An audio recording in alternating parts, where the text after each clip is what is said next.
Hello, Internet, and welcome to Red Jenny. Thank you for hanging out with us here this lovely Monday evening. We're here to play some more Dragon Age, as we always do. I guess before we get started, do announcements. Things going on the channel this week. So if you're watching us live on Monday, welcome. Make sure you follow us while you're here. We will, I believe our next scheduled stream will be tomorrow. I think Escape Velocity will be tomorrow because Squire Squad had its finale last week. So the Tuesday crew, we go on bi-weekly starting next week and every other week after that. So that will, I believe our schedule should be updated soon, if it isn't already. We've had a busy weekend, so I haven't really had a chance to. Well, I had to do work most of today, which is Yeah. stupid. It's a holiday. Yeah. It's a Otherwise, good I think holiday too. Mm-hmm. Happy fucking Juneteenth, everybody. Happy Juneteenth, everyone. But yeah, we will be, I believe, stream tomorrow, and then our schedule through the rest of the week should be mostly normal with a couple of little changes. We'll have back on Thursday for more Elegance and Vigilance, and then Saturday we will have our doubleheader again of our strict saving game, and also, unfortunately, Ward 47 is going to be on hiatus for a couple of weeks, but we will be doing a 3-part mini series run by yours truly. We're going to be doing the 5e One Piece hack that I've been working on for a while now. We're finally going to test it out. A couple of familiar faces that will be on that stream as well. Wally will be joining us, as well as the indoor adventurer himself, Simon, will be joining us for that as well. And it'll be a lot of fun, I think. We'll probably start off the stream by doing a little bit of kind of introduction characters, talking about the system, doing a couple little bits of character creation we have to do as a group for this specific hack. But otherwise, it will be 5e mostly, and pirates and antics abound. That will be at 5 o'clock Eastern Time this Saturday.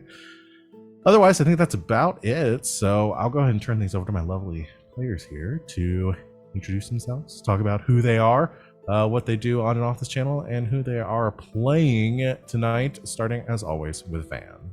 That's me. Hi, I'm Van. You can find me on the internet at Savvy Seaworth, pretty much wherever you can find people on the internets. I check social media in a very limited capacity these days, so if you do want to talk to me, come hang out in the Discord.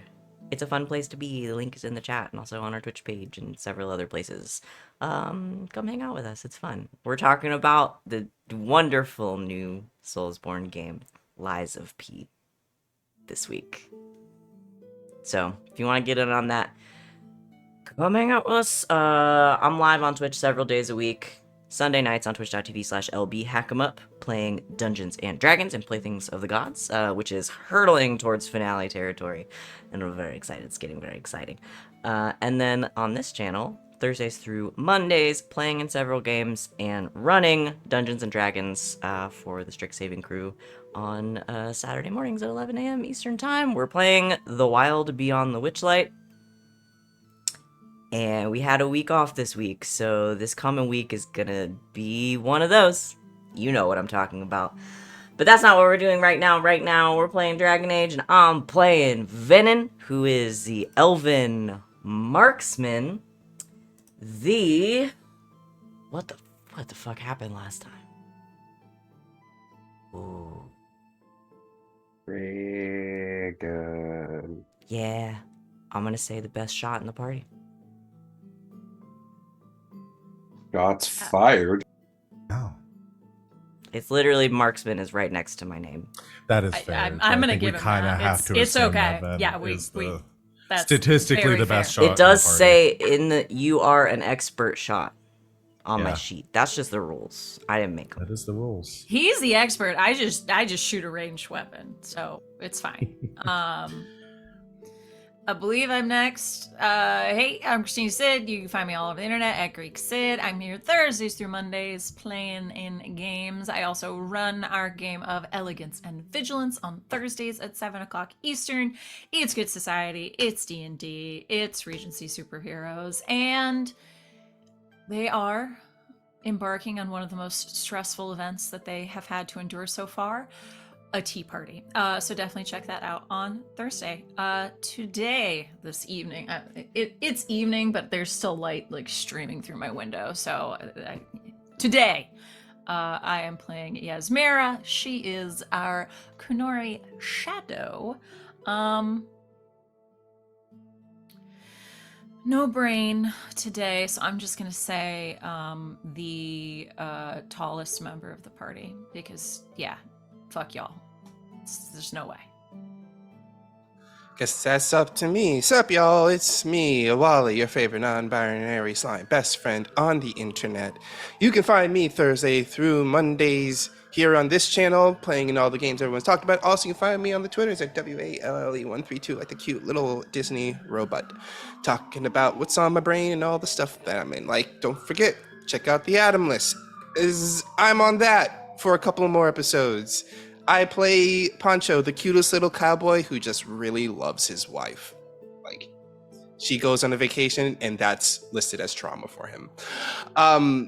But yeah, that's where you can find me. Tonight, I am playing Garas, the duelist, the elven duelist, who is much like Cisco in his early 2000s hip hop career, fought a dragon. Because that is what Cisco did in one of his music videos. He fought a dragon. I could say, much like Puff Daddy in the 1999 music video for the Godzilla movie, he fought Godzilla in that music video. I could have made that comparison, but I did. Oh, I got here. So yeah. And that dragon up too, though. Mm-hmm. I'm doing some stabby stabs. Yeah, I'm doing some stabby stabs against that dragon. Hi, internet. Hi, mom. It's me. It's Sita. You can find me at Mr_Wilt at most places on the internet, but not really. Send me a message. I'll respond. I'm not really there that often. You can also find me on Instagram at john.sita, where you can check out pictures of the lovely food that I make. I obviously play every Monday with this beautiful game with these beautiful people and the aforementioned alternating Tuesday game of Escape Velocity, which, barring some sort of mishap or scheduling thing, should be happening tomorrow. Check it out. It's a lot of fun. We're basically a group of space pirates that are now messing up a fantasy planet, a medieval fantasy planet that is not prepared for our levels of tech. It's a good time. But that's not tonight. Tonight, I am playing Andros Philippe Bastille de Cartier, also known as Carter, the human arcane warrior and the I don't know, maybe Garas is too, but I'm going to go ahead and say the most redheaded out of the group. Okay. Yeah. I see that. Yeah. Mm-hmm. I also see Wally going, did he have red hair? Hi, everyone. I'm Val. Yeah, you can find me at the Kraken's Crown, lurking around the internet here Thursdays and Mondays, playing running games. I already talked about the games that I run on this channel, and the one I will be running. Join us for the One Piece game. I was so excited for it on Saturday. But yeah, today I'm going to be running this ding dang thing. Are y'all ready to get started? Awesome. All right. Then let us recap what happened last time on Red Jenny. Your crew, your gang, had finally succeeded in winning the Archon's tourney through magical skills and subterfuge. You succeeded in both taking the acclaim of having won this tournament, though under false names, and more importantly, a sizable purse of 20,000 silver pieces. Wanting to get out of Dodge as quickly as possible, given the potential that you were going to get sniffed out by the magistrate at any point, and also the ticking clock you now have as Garas has been exposed to the blight and is currently suffering those effects. Need to get him to a Grey Warden as soon as possible for help. Knowing that is exactly where you are heading in Hossberg, to the front lines of the Grey Warden war against the Darkspawn, you got up early the next day and made your way down to the Minrathous harbors, where you sought the Captain Sandro Hadar, captain of the Bastard's Call, a merchant ship. I don't think we've explicitly said exactly what kind of merchandise they typically run, but I think you've picked up through context clues. I It's mean, we not know what the usually- man looks like, so Yeah, it's not usually the legal kind of merchant. He's a smuggler. And you met Captain Hadar at the Bar and Call, a tavern in off the Minrathous harbors. Immediately, Carter, the captain having quite an impression on your mage. You got a good feel for the captain and took Not on yet. his. Well, Not okay, yet. you're about to. 2 weeks, baby. You can get a lot done in those 2 weeks. Just saying. You can, and we're only halfway through that at this point. But as you were accepted, voyage on the Bastard's Call, having all of your crates, both the explosive and non-explosive ones, loaded up into the ship, and disembarked towards around the peninsula north of Minrathous, the high reaches, and skirting along the coastline to make your way downriver to the Lottenfluss. You had about a week right now, we said, on this ship. You were braving the kind of winter winds. It's warming up a bit, but it's still pretty cold this far north. Following along the coastline, the towering mountains, the high reaches stretching out to the east of you as you began your journey south. And about a week into your voyage, I believe the first one, Yaz, was up in the crow's nest and noticed something strange in the mountains amongst the snow-capped peaks of a spot that seemed to be devoid of snow. And before you could make exactly point out what it was, you heard a terrifying roar and saw something moving along the cliff faces as an enormous green and orange scaled dragon descended upon your ship. Attacking the ship and crew alike, you defended yourselves and the ship the best you could. However, as we concluded last session, as you had dealt a large amount of damage to this dragon, it seemed enraged in this moment. The dragon soared up, beating its mighty wings and taking flight above the ship. Fire began cascading off of it, sparks bursting from the frills along its neck, and it unleashed a blast of fire across all of you and the wooden ship in which you stand, on which you currently stand. And that is where we're going to pick up here. You today. said the dragon soared up like it was flying. I heard sword. Sword. So I heard the dragon, comma, soared up. Yeah, comma. the dragon. It's like, he has a sword? Oh Dragon no! draws its blade. Oh no! That'd be some Dark Souls shit. That would be. Right now. It literally is. Dark Souls has a giant wolf with a sword. Yeah, in its dragon mouth. with sword. Yeah. Get on me, Miyazaki. All right, that is Only if you have too many feet. Okay, the dragon currently flying just above the deck, a little bit off from the deck, actually, lets out this breath spewing flame across all of you. I do need everyone to make a dexterity acrobatics test.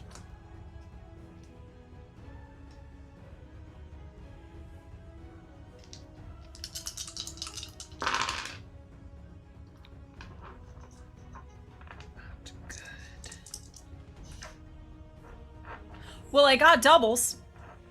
They're not the Okay. doubles that I want. I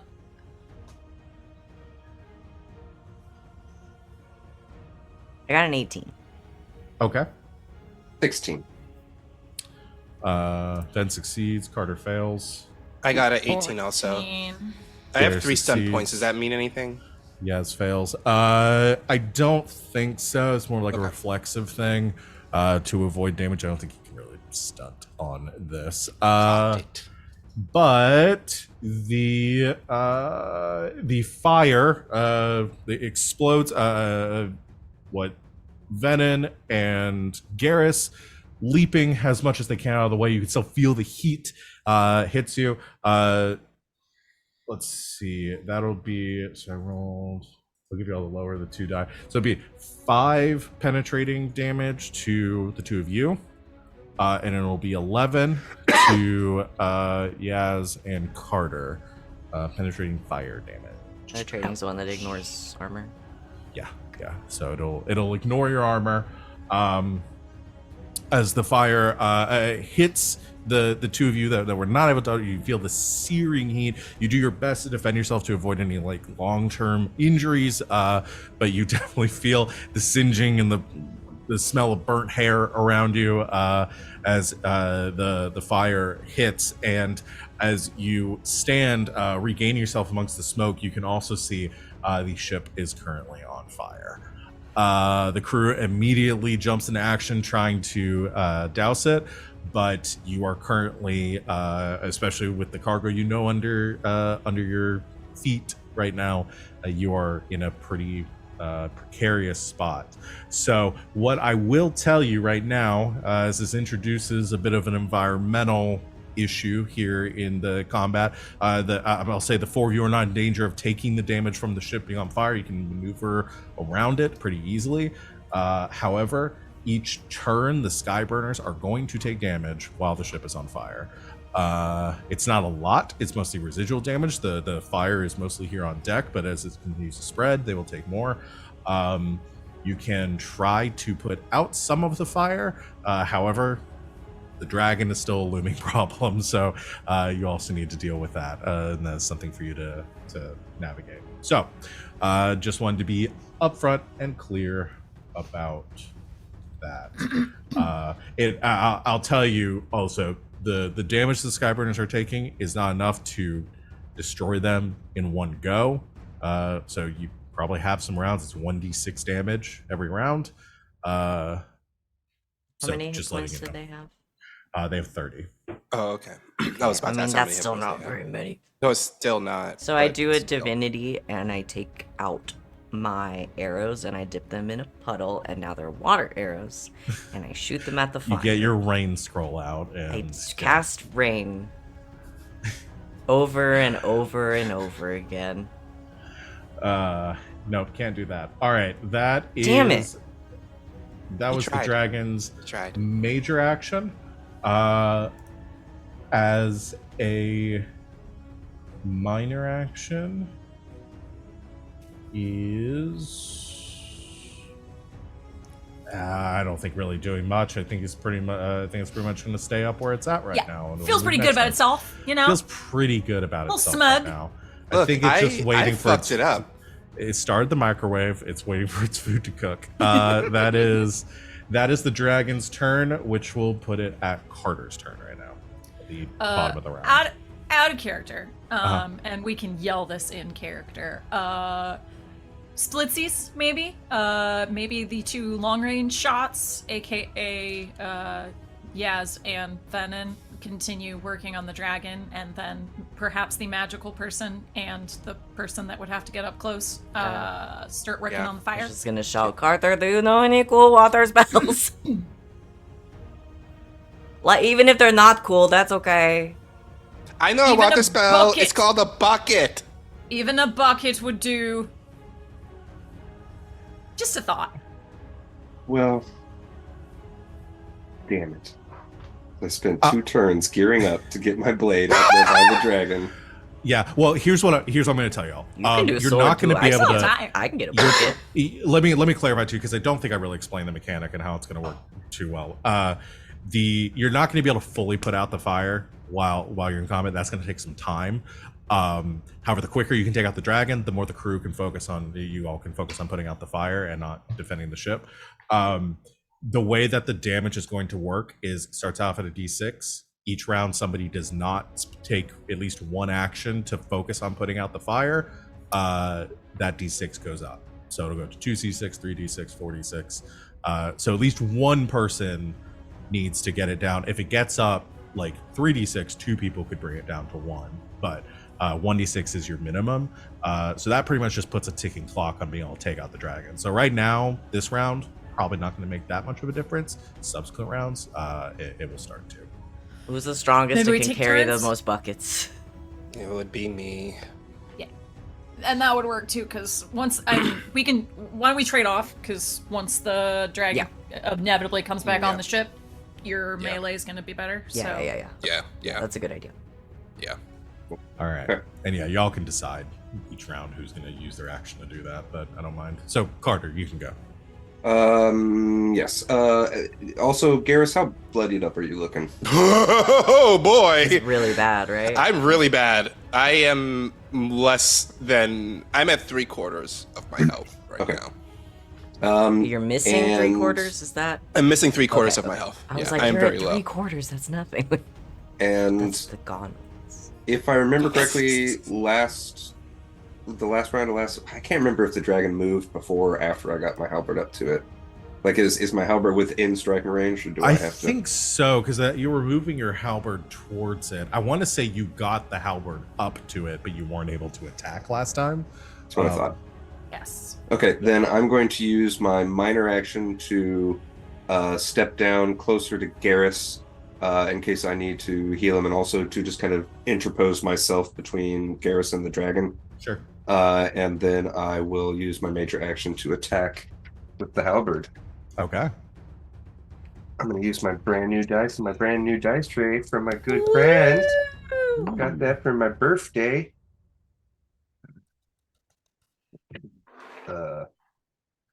So 22. 22. That is to hit it. Yeah. Okay, that does hit. No stunts though. Okay. So go for some big damage. 9, 10, 18. Nope, 16. 16 damage. Okay. And I assume that's not penetrating damage, so it's just Nope. Okay. So as 11 armor rating, so that'll be 5 points of damage. Okay. Uh, Oh, wait. No, I'm sorry. Add another 6 to that because I'm using both telekinetic weapons and my combat sense. okay, so 11 points of damage to the dragon. Okay, so that was math.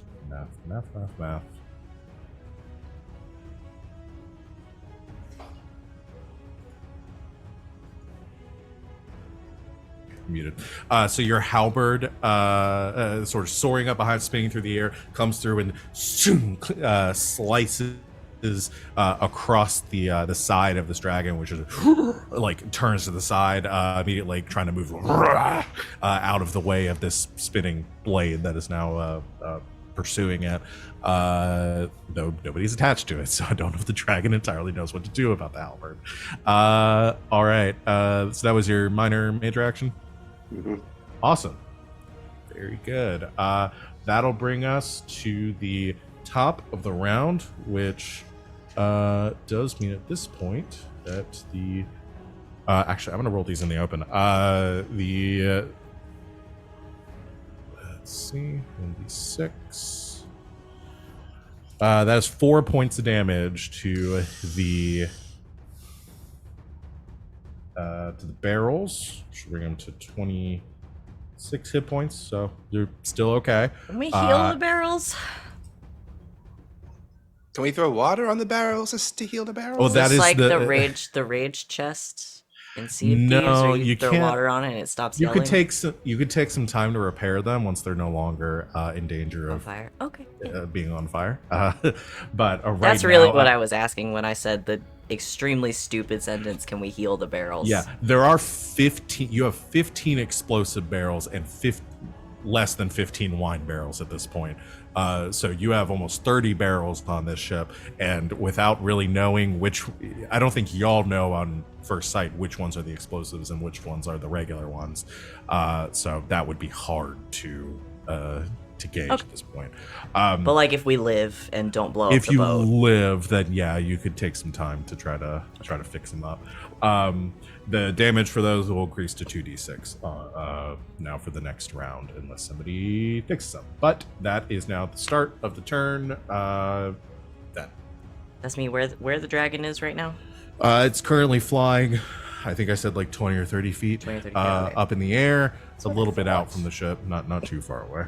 Let's I'm gonna take a shot. Okay. I'm gonna aim.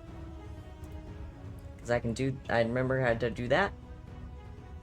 And it says right here, I get a +2 instead of +1 because I'm a ding dang archery style. Nice. Shooter! It was fun transferring my stuff to a different character sheet, using a different character sheet now, because I was like, oh shit, now I like remember all of this stuff. That's good. That's good.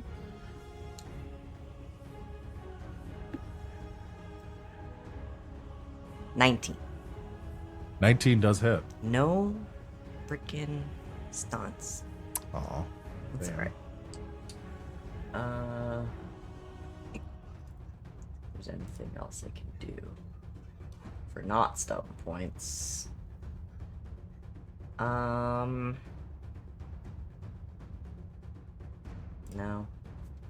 I'll just do some damage. Okay. Ha! I gotta pull up all this stuff. Sorry, I'm looking at a completely different screen than I usually am. That's not what I want. It's all good. That's also not what I want. Okay. Fucking. Sorry, I lost the actions page. I found it. I'm good at games.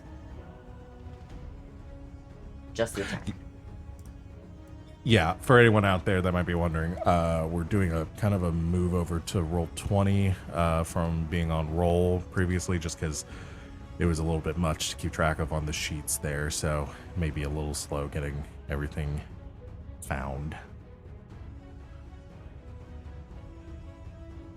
I'm freaking nailing it. Do you need some help? No, I just had to remember what fucking aim did. Yeah. Which it means it was at 21 hit. It's gonna be not very much damage, I don't think. Well.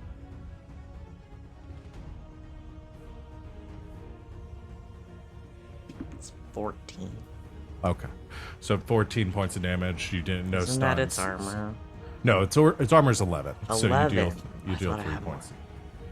You deal 3 points. Yeah, of damage it's. to it. I really rely on stunts with this build. Yeah, A lot. think most of you do. So you fire an arrow. It again kind of scrapes off the scales. Really hard to get through this thing and find some gaps to get a clean shot. And you're now standing on a burning ship, so which is kind of moving and shaking underneath you. Having to adjust for Did that. some damage. I believe that is Ven's turn. Yeah, can I move? No, you used your minor action to aim, right? Oh, that's right. Yeah. That's right. I forgot that's a minor action. Yeah. Free action reload. Okay. I remember how to play this game. That will be Venehn's turn. Garas, it is your turn now. Okay.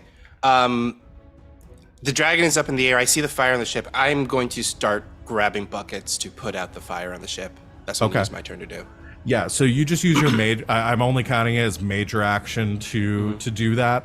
So use your major action to help the crew, grabbing some, helping to move some water buckets over. You can still use your minor action for something if you want. If you want to prep for anything for next turn. However, that will negate the. That'll bring us back down to 1d6 damage. I'm just gonna continue helping out because there's nothing else I can really do with my minor action to prepare for my next turn. All right. Well, Garrus, you quickly leap into action, helping the crew to put out some of the fire, doing the best they can. Again, it's a wooden ship. There's fire on it. It's only so much you can really do, especially when half the crew is still focused on keeping the ship floating and moving while the dragon is attacking. So that is Garrus's turn. Yaz, it is your turn now. All right. I think I have marked that I'm still in shadow mode, which is good. I would like to try and backstab the dragon. Okay, so you have to make a stealth check, I believe. Yeah, against its perception. Okay. Let's roll better than that dex check. That is better than the dex check. We like that.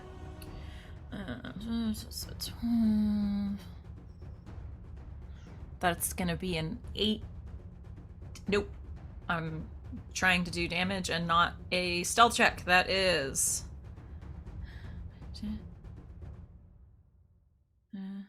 12 plus 8 is 20. I got a 21. Fuck! Rolling real dice now. My real dice like me a lot more than the virtual dice. Quit it! Stop it! Yeah, I think the dragon again in this array is just like flapping their wings, keeping like alongside the ship, but still kind of strafing over. It's kind of doing this like side swim through the air almost. And you quickly dart through the darkness and catching a few shadows from the cast from the mast. But as you move into position to take your shot, the fire kind of roars next to you. You can see the dragon's eye move over towards you like kind of silhouetted in the light of the flame, and it has spotted you. Then we're just gonna try and shoot her. Shoot her.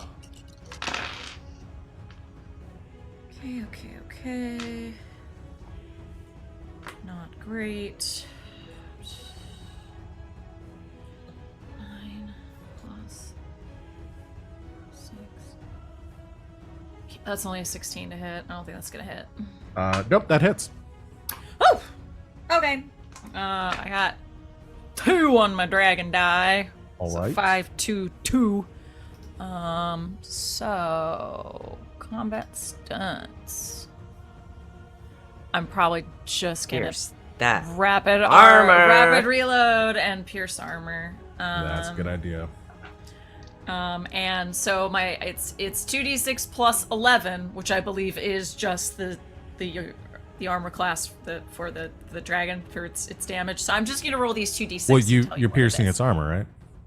Oh, I am. Yeah. So okay, yeah, alright. just roll it and add your total amount because the armor, I believe. Let me tell the folks at home right now, it's hard to remember how to play this game. We do it every week, and we're like, oh god. So that's 16 points of damage with armor pierced. So that'll be -5, so 11 points of damage. It was a very good hit against the dragon. You fire crossbow, bolt screeching through the air. Even the dragon, having noticed you, attempts to move out of the way, but you correct for that and are able to catch it in sort of like its lower abdomen, causing it to sort of wheel in the air a little bit as it takes that hit. That's my turn because I had to move to backstab. So that's all I okay. got. Which will bring it to the dragon's turn. It gives up. It gives up. It runs. It says you've passed my tests, adventurers. I'm talked by Sean Connery. I will give Want to be you friends? 7,000,000 silver for being Oh. so cool. And once Oh, again, yeah, doing- he is a Spaniard in And the I've- original Highlander. While you're And doing I- Jimmy Stewart you're again. doing Jimmy Stewart. I'm again. sticking with Again. it. And I think the pirate captain should fall in love with that red-haired fellow What over we there. need to tell the people at home is that anytime Wally tries to do an impression, and this is not a joke, it just comes out as Jimmy It Stewart. does. I can't help it. it just goes that direction, and It you just know what? means that you have an incredible Jimmy Stewart impression. Yeah, That's all. you do. Say, Yeah, exactly. say Clarence. Clarence, you're a giant rat. I'm telling you, we gotta save the banks. You out there, Oh, we gotta do it. Well, we don't have to do that. We don't have to do that. Eh. Merry Christmas, you old movie house. No. Dragon is going to Turn into Jimmy Stewart. no, Turn it's gonna use Jimmy its Stewart. minor. It's gonna use its minor Be action. drafted into the Air Force. And We're trying to put off its turn for so long. Sorry, y'all just give me more time to think. sorry. Yeah, since the dragon can't take any damage from fire, it is going to slam back, beats its wings and kind of crashes back down on the ship, which rocks from side to side with the impact, and is going to make 2 attacks. And I think first one is going to be a bite attack against Venehn. Oh no. Because you shot it. Yeah. Let's see. Seems fair.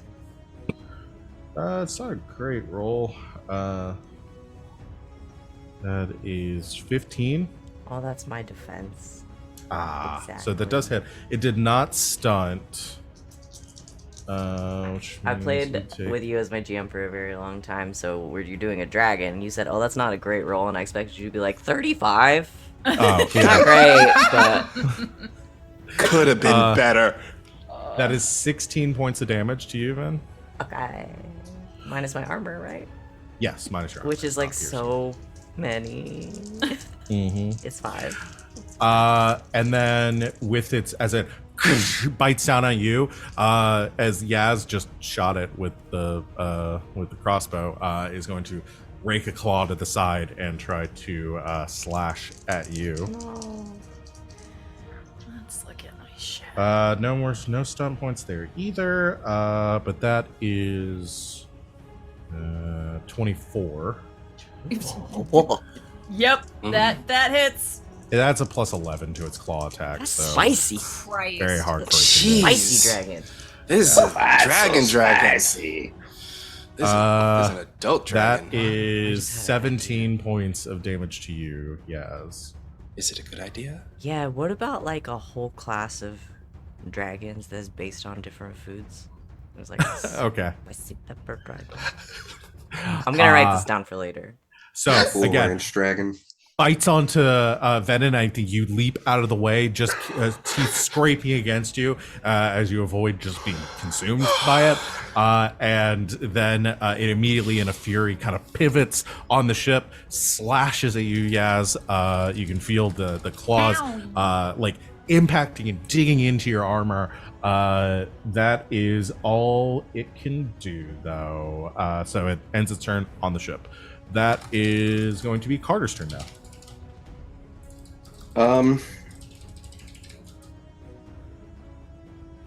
All right, I don't know who wants to do the bucket thing, but I want to do the stabby thing. Yeah, bucket thing has Okay. been done for this round, so y'all don't have to do any kind of I'll do it next time. Then I'm just going to. The halberd is still in the air, so I'm going to use my minor action to pivot it around so that it's pointed back at the ship, and then just pull it forward with force. Okay. And let's see if we can make some hits, Yeah, do make an some attack. damage. That is a 17. 17 will hit. Cool. Done with the bank stunt stuff. Big damage. Go. 106. Well, that sucks. 17 damage. 17. That's Yeah. pretty good. No, you said no stun points, right? Yeah. Okay, so 6 points damage. Alrighty. As the halberd comes down, sort of pierces into one of the wings. It spins off a little bit as the dragon just reflexively beats its wing against the impact of the halberd. But you can see some damage caused by the blade. That was your major and minor action. Mm-hmm. All right, then we go back to the top of the round. I'm gonna roll more. The fires roar around you. That will be another 4 points of damage to the barrels, bring them down to 22 hit points. All right, that is Ven. Your turn. I'm gonna work on this fire. Okay, so you use your major action, the fires, as they continue to grow, keeping them at Yeah. bay. I did shit damage last time, and it's very close to me now, so... Yeah, you take Garrus's position in the bucket brigade and start. Yeah, I go snatch the bucket from him. All right, that's your major action. Major action. Did you want to do anything with your minor, or can you, or do you want to just? What about that? Can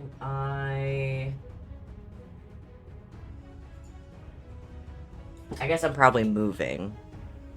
I'm not right? counting movement as part of it Okay. because that is your major action is to help with that. I'm not. Then I'll use my minor.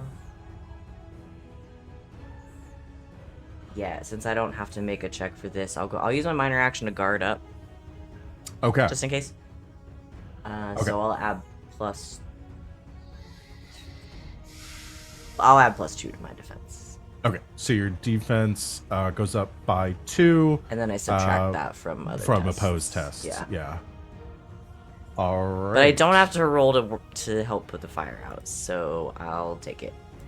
We'll see what Yes. happens, but Uh. I roll opposed with the fire. yeah, I fight the fire. Fight I'm a the fire. firefighter. Venehn is gonna add firefighter to their extremely long list of professions that they say they have. Good. So Venehn, very quickly trying to help put out the fire. Garrus, it is your turn now.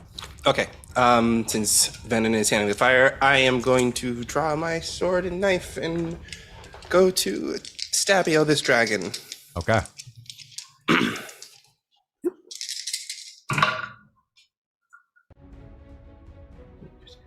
That is a 19. That hits. I only got 3 stun points though. Not a lot. Okay, so I am going to pierce armor. Okay. Forget that costs 0 still. Oh, cool. That's right. Yes. Yay. Great. In that case, I'm going to use 2 points to mighty blow. Okay. Yeah, that's what I'm going to do. Yeah, I'm going to mighty blow it. All right. Phrasing. Thank you, Sid. Gross, Sid. Thank you, Sid.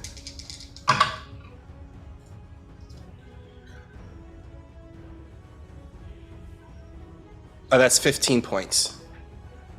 15 point. You did pierce armor. Yeah, and because of my duelist technique, I ignore armor when I do pierce armor. Oh, okay, right. So 15. Yeah. All right, straight 15 points of damage. Math. All right. So you rush up to the dragon, just running across the deck, drawing your blade once again, as the dragon has just slashed over at Yaz as it wheels around to kind of get a visual over the ship and assess for any more threats. You're able to sort of sneak up next to it and thrust up kind of under where its front legs join with its abdomen, and just drive the sword into there. The dragon lets out a screeching roar as you hit and deal a very sizable amount of damage. Garrus, that is your turn. Yes. Yes, it is on to you. I'm finding the very best of shadows behind several crates. The best shadows. The best shadows. And I'm going to attempt to backstab it again. All right, let's do another check. That is much better than the bullshit I just rolled. Okay. 22. It got a 20, but not enough to see you. Yes. Okay, so I add 2 to this. And I make my attack. From the best shadows. The best. The Primo absolute best. shadows. Premier shadows. Merc of the Beast! Oh, jeez. I'm assuming that hits, because that's just 18 on the die. Yeah, that will hit. So 6 stun points. Uh-huh. I guess it's time to go shopping. Uh-huh. Rapid reload, pierce armor.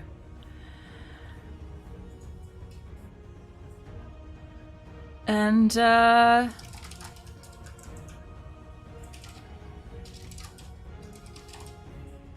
you know what?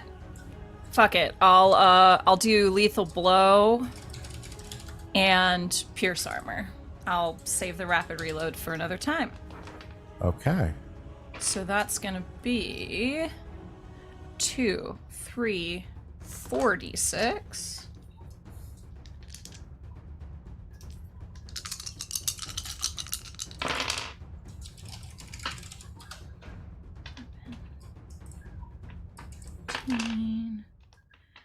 So 18 plus 11. 29 points of damage. Pierced armor. Pierced armor. So that reduced its damage to 5, which makes it 24 points of damage. Okay. And I'm right there next to it, and it's gonna be pissed. Fuck it. It's very badly hurt after that blow. However, it's still angry, still spicy, and not wanting to go down without a fight. That's It's gonna take us to Flavortown. take you to Flavortown. This is the Guy Fieri of dragons. Did I mention it has a goatee and bleached hair, and sunglasses? Don't forget those. Oh, I'm sorry. That's 5d6. Oh, did you forget a d6? I forgot a d6. Add another 4 to that. Wow. That's definitely going to hit you now. Okay. That's your turn? Yes, it should be 5. Yes. Okay. I guess that will be the dragon's turn. And Yaz, you just fired this crossbow. It like sinks into the neck of the dragon. You see blood pooling down its scales. You can see it looking a bit weak and just breathing heavily. You can see this moment of like fight or flight kick in, but this rage within this dragon it stirs. She's just staring it down from behind these crates. It spurs it onwards, and it is going to make at least one attack against you. God, you and Garas both fucked it up. I think it still will divide its attention between the two of you, because you both did a lot of damage to it. Garas, it's going to hit you with a bite attack. Go for it. I welcome its sweet embrace of death. It's 19. 19, that does hit. Garas, no stunts, thankfully. 14 points of damage to you. Okay. Yaz, You with still the up, claws. Bumper? I am still up. Yaz, with its claws, it gets I'm pretty sure it's gonna hit unless it rolled all once. No, So. it did stunt. It's 21. But I got 2 on the stunt die, which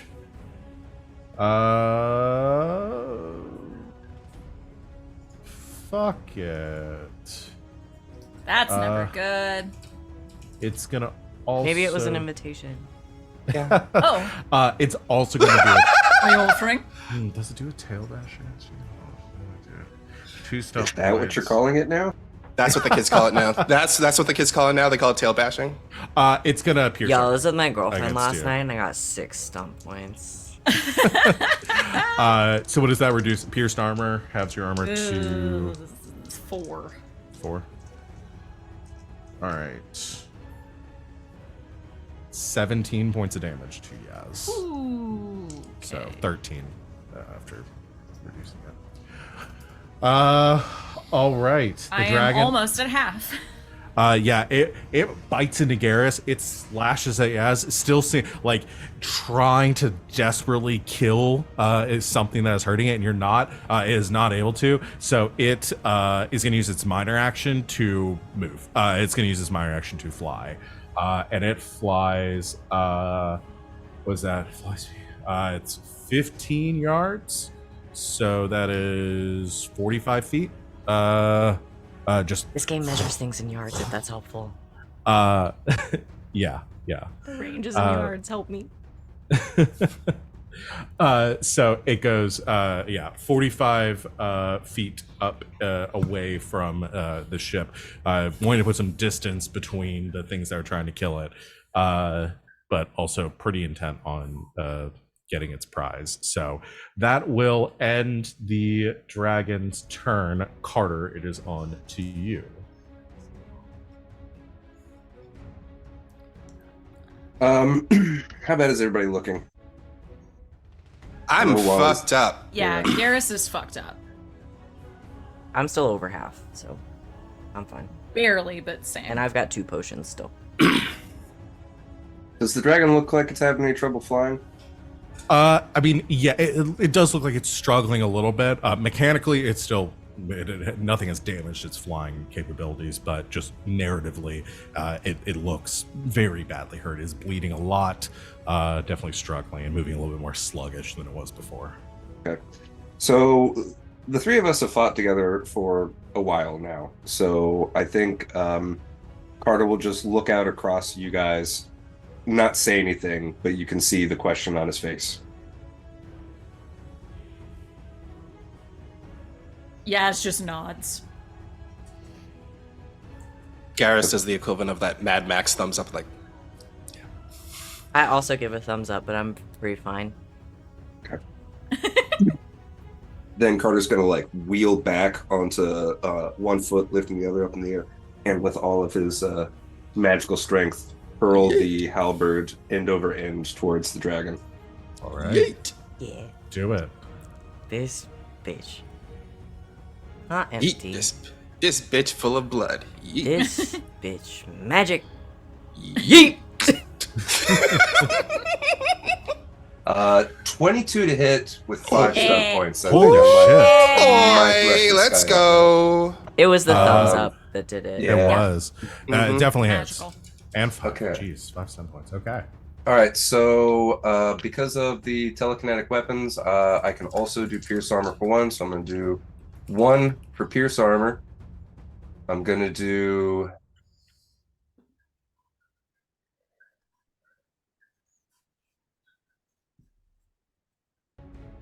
Hmm.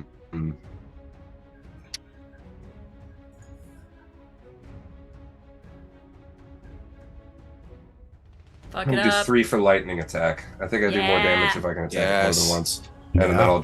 I'll just waste the last one, and that's fine. Yeah. All right, so, so- first one will be pierced armor. Second Uh-huh. one, normal attack. But you can attack on some more damage. 10, 12 plus 12, 24 on the pierced armor. Buddy. Okay, so Yes. pierced armor, 5. So 19 points of damage. Okay. Second attack is 12, 20, 20 hits. and is that I rolled 3 ones on the damage, but that's 15. 15 for the second attack. You're muted. So this one's not pierced, so it only takes 4 points of damage on this one. Oh boy. Halberd. I think the halberd just like like pierces right in the chest, and the dragon like you can see like fire bursting out from the wound. It is like on death's door. It is so badly off right now, but it's still up. Carter, that is your turn, dealing a near-death blow to this dragon. Your halberd like inches away from its heart as you're telekinetically like pushing it forward to try to finish it off. We're cycling around to the start to Venn again. The barrels take 6 points of damage for this round, so that brings it down But to it's only the one dice. 6. They have 16 damage total, or 16 health remaining. We're at half, kids. But Venn, it is your turn. I'm going to try to shoot the dragon. Shoot I'm gonna try. It's not paying attention to me. I want to try for a backstab. Okay. Yeah, do it. Make a stealth check. Yeah, it's against his seeing, right? Yep. Yeah, perception, seeing. This is like my best skill.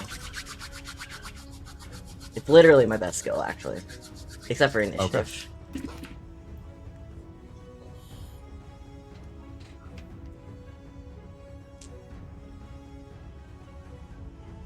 Can't do math. You probably beat me.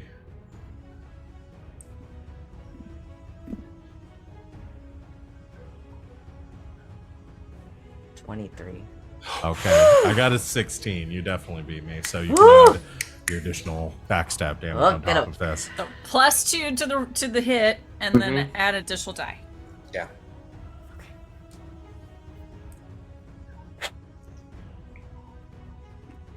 Oh god, I lost one. Okay.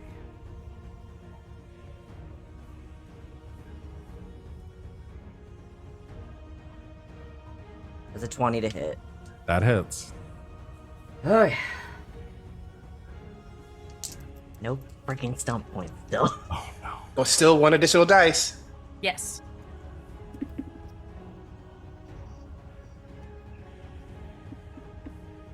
It's 18.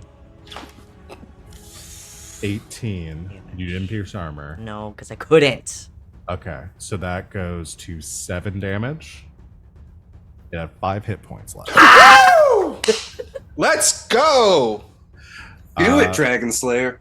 Yeah. How does Venn slay this dragon? It's not fancy. It's not funny.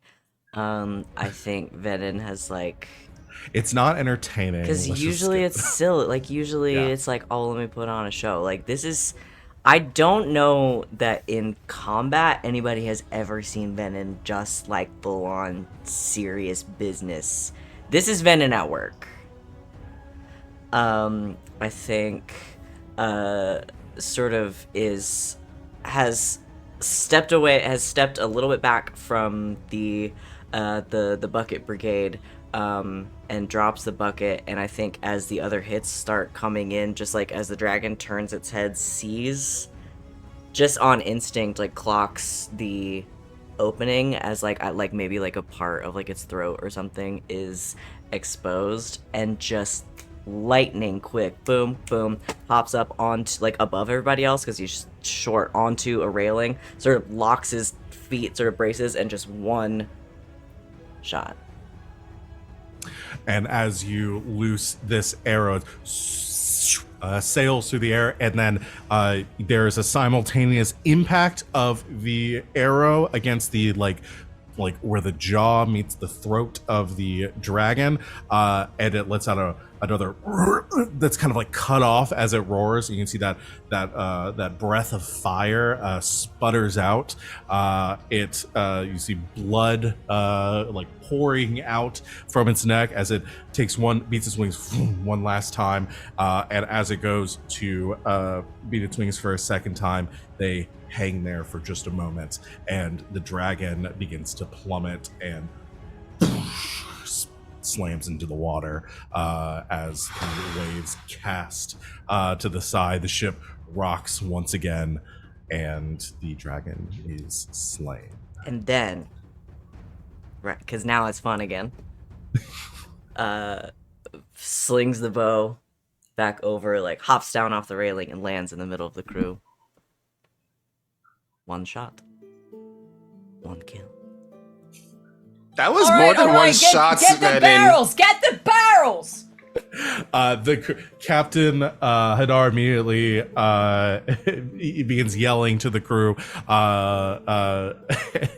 "Furl the sails! All right, all hands, get out this fire!" The fire deck immediately they furl up the sails, bringing the ship to a stop. The crew focuses all attention on getting the fire out.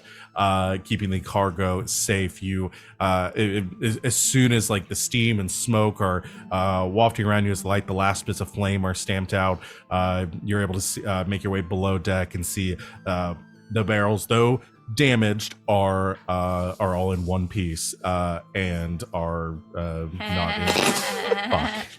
Fuck! As soon as I said it, I was like, You did it! We didn't do it! You did it! You've activated my trap card.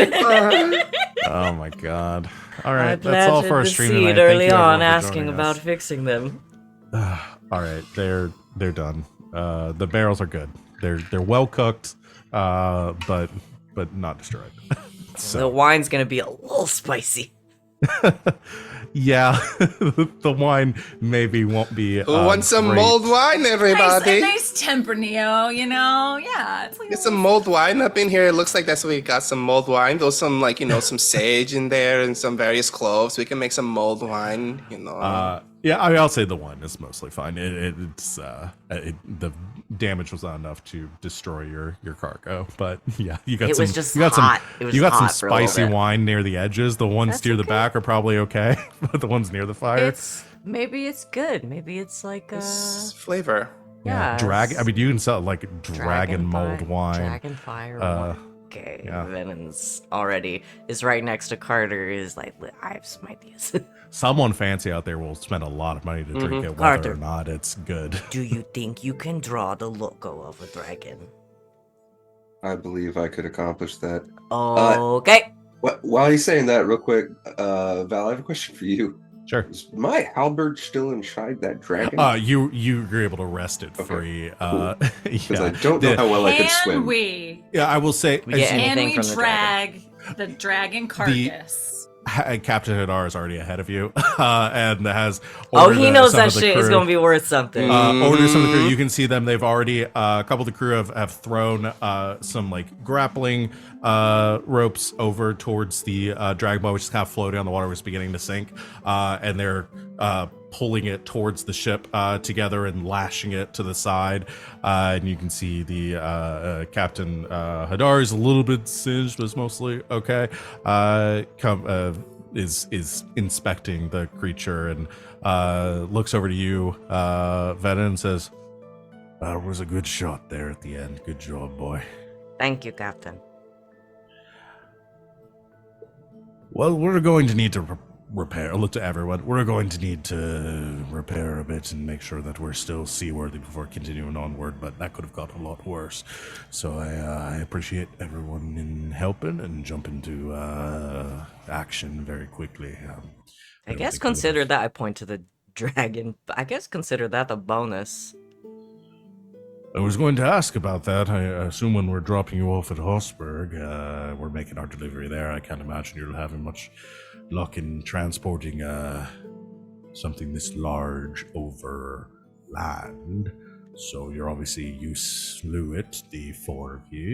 You have first rights to anything you would like from the beast, but I'd be more than happy to keep whatever remains for the next time we're in port to make use of.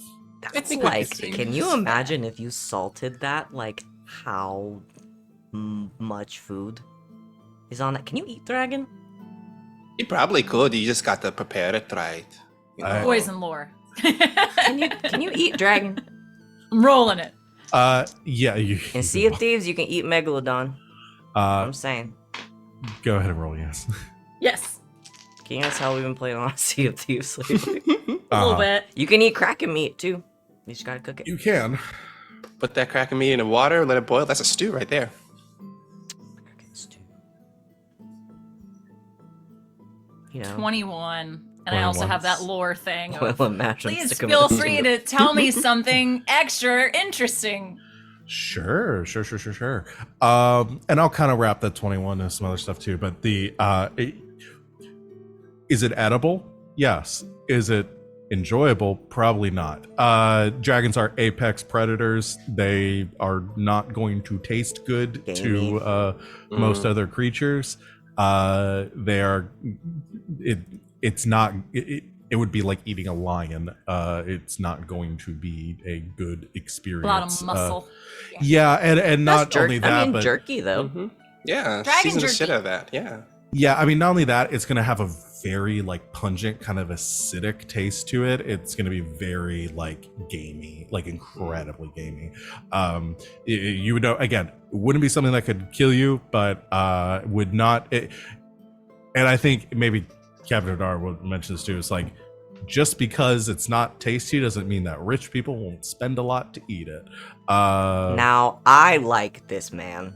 This guy is Very smart. much. This guy is smart. Can we That's what keep he him? is. I'm looking up at Yas. Can we keep him?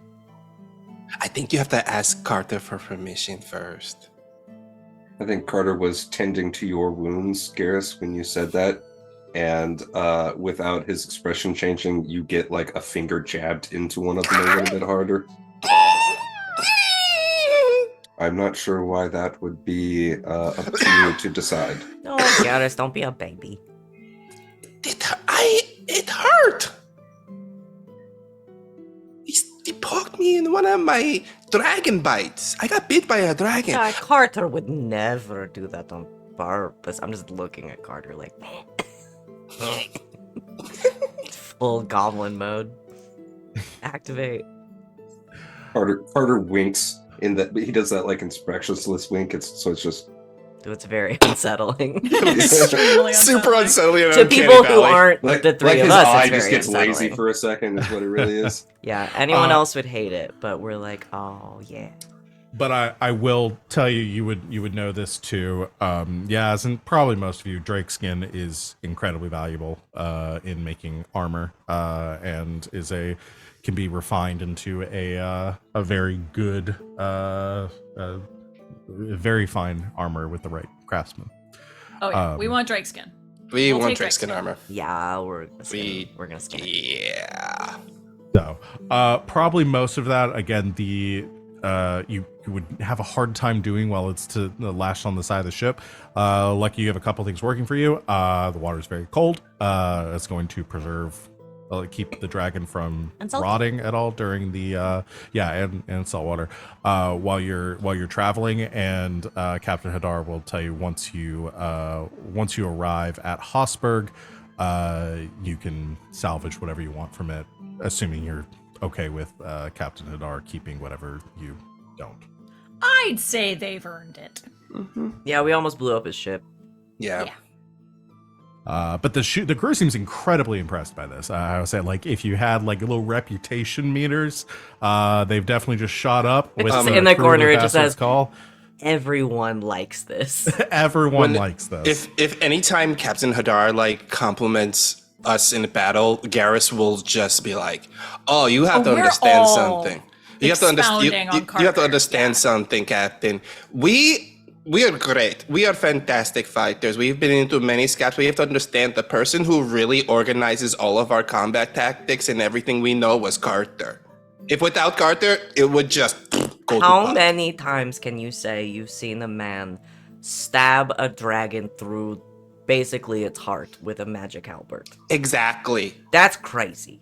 Mhm. I'd like you both to make persuasion checks. Okay. I'm good at Carter persuasion. is now on the far end of the ship somehow. Sita made like expecting the bow, just like Sita made one offhand What comment is about good Carter with- blushing, and we were like, Yep. let's make this the main This plot. is of this the is show. our whole new personality. Oh my god, I rolled really good. Oh, I rolled triple fives.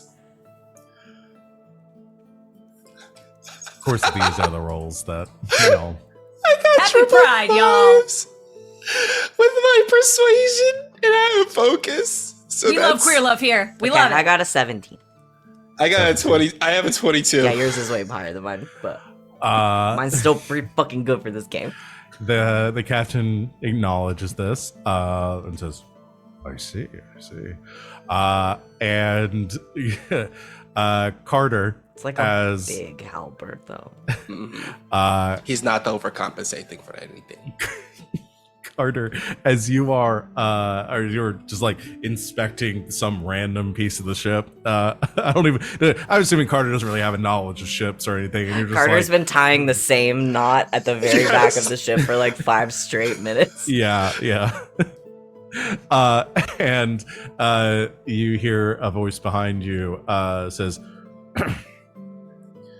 "That was a pretty good trick there with the halberd. Is that some sort of enchanted weapon, or is that something that you did yourself?"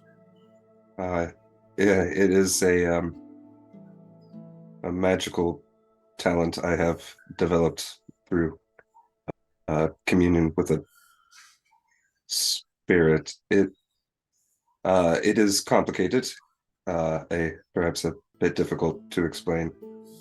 Well, I've you might imagine I've in my line of work I've dealt with many mages and other kind that have sought maybe quick exit from various ports for various needs. So I've had my bit of exposure to magically inclined folk, such as yourself. It's very interesting. I have no talent for any of it myself, but I do find a personal and academic pursuit of the art, as it might be. It's very well. It's interesting. You see all sorts of things traveling the seas like this. Things that can't be explained other than through the supernatural, you might say. And, well, I'd be happy to hear more about it if you wish to share a cup of wine in my cabin later tonight.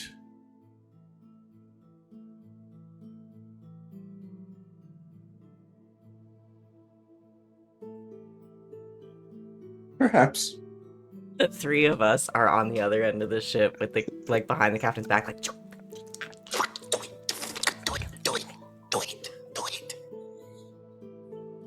As soon as the captain turns around, we're like, oh. You'll have to forgive me. Such feats are very draining. Of course. We have some work to do, get the ship settled and back up to ship shape, you might say. But I've got some work to do here. We'll speak more on it later. Open invitation. Understood, Captain. All right. Fine work. And he goes striding off with heavy boot falls across the deck, looking for barking orders to his crew to continue their repairs. Carter sits down. There's no way Venehn and Garas aren't Yeah. like immediately. Oh, on we are him. already right over there. What did he say? What did you do? Did he say anything to you? Did he compliment you? Did he talk about your flowing red hair? Your big halberd. Invited me to his quarters to discuss magic.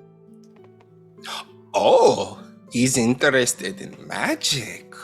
Yaz just walks by with like supplies to help start fixing the barrels. Oh yeah, the magic's gonna happen all right, and just goes down low tech. She's walked away, so Venehn and Garas high five. Yeah, we high five, yeah. Are you interested, though? You can say no. No isn't acceptable. No, yeah, I think, we understand. You're still working through some stuff, but at least you have caught the eye of someone. The offer is out there. You'll keep it cool and casual at first, and then later on, you kick open the door to the captain's quarters and say, "I'm No, ready wait. to Hold make on. love." Hold on. Wait for the answer first. Oh, okay. I must confess, I am intrigued by the man. Oh, I love that for you, Carter. good. That's so fun. But I am also carrying my lover's remains to his family, and I visit him at night when I dream. Carter, I'm about to blow your mind. You can lovers? Get this. You can have more than one.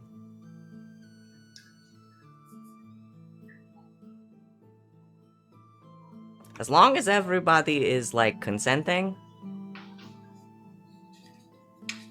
Monogamy is so like Iron Age, dude. Pardon me, I must go take a nap. That's okay. Just think about it. Take your Just time. remember, we're here to talk about it if you need it. Yeah, we do know a lot about that, actually. He turns back around and says, "Thanks." I love you, Carter. You're doing Love you, great. Carter.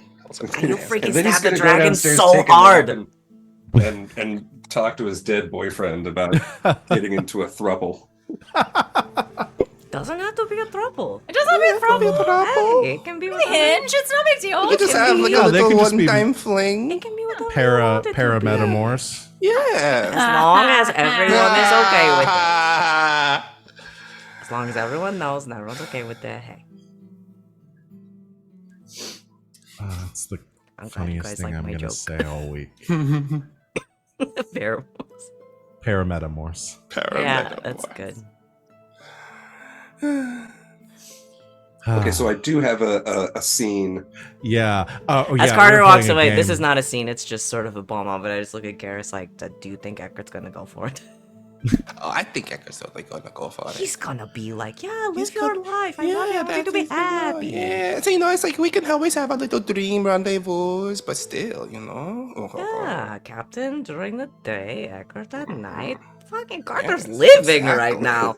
He's living his best life. I'm so proud of him and happy for him and love him. As y'all discuss this, I assume Yaz cackling off in the corner trying to act like she's not. Oh no, she did actually go below deck and start trying. Oh, she's helping. I actually, yeah, gonna Yeah, try okay. and work on some barrels with the crew. I'll help. I'll help too.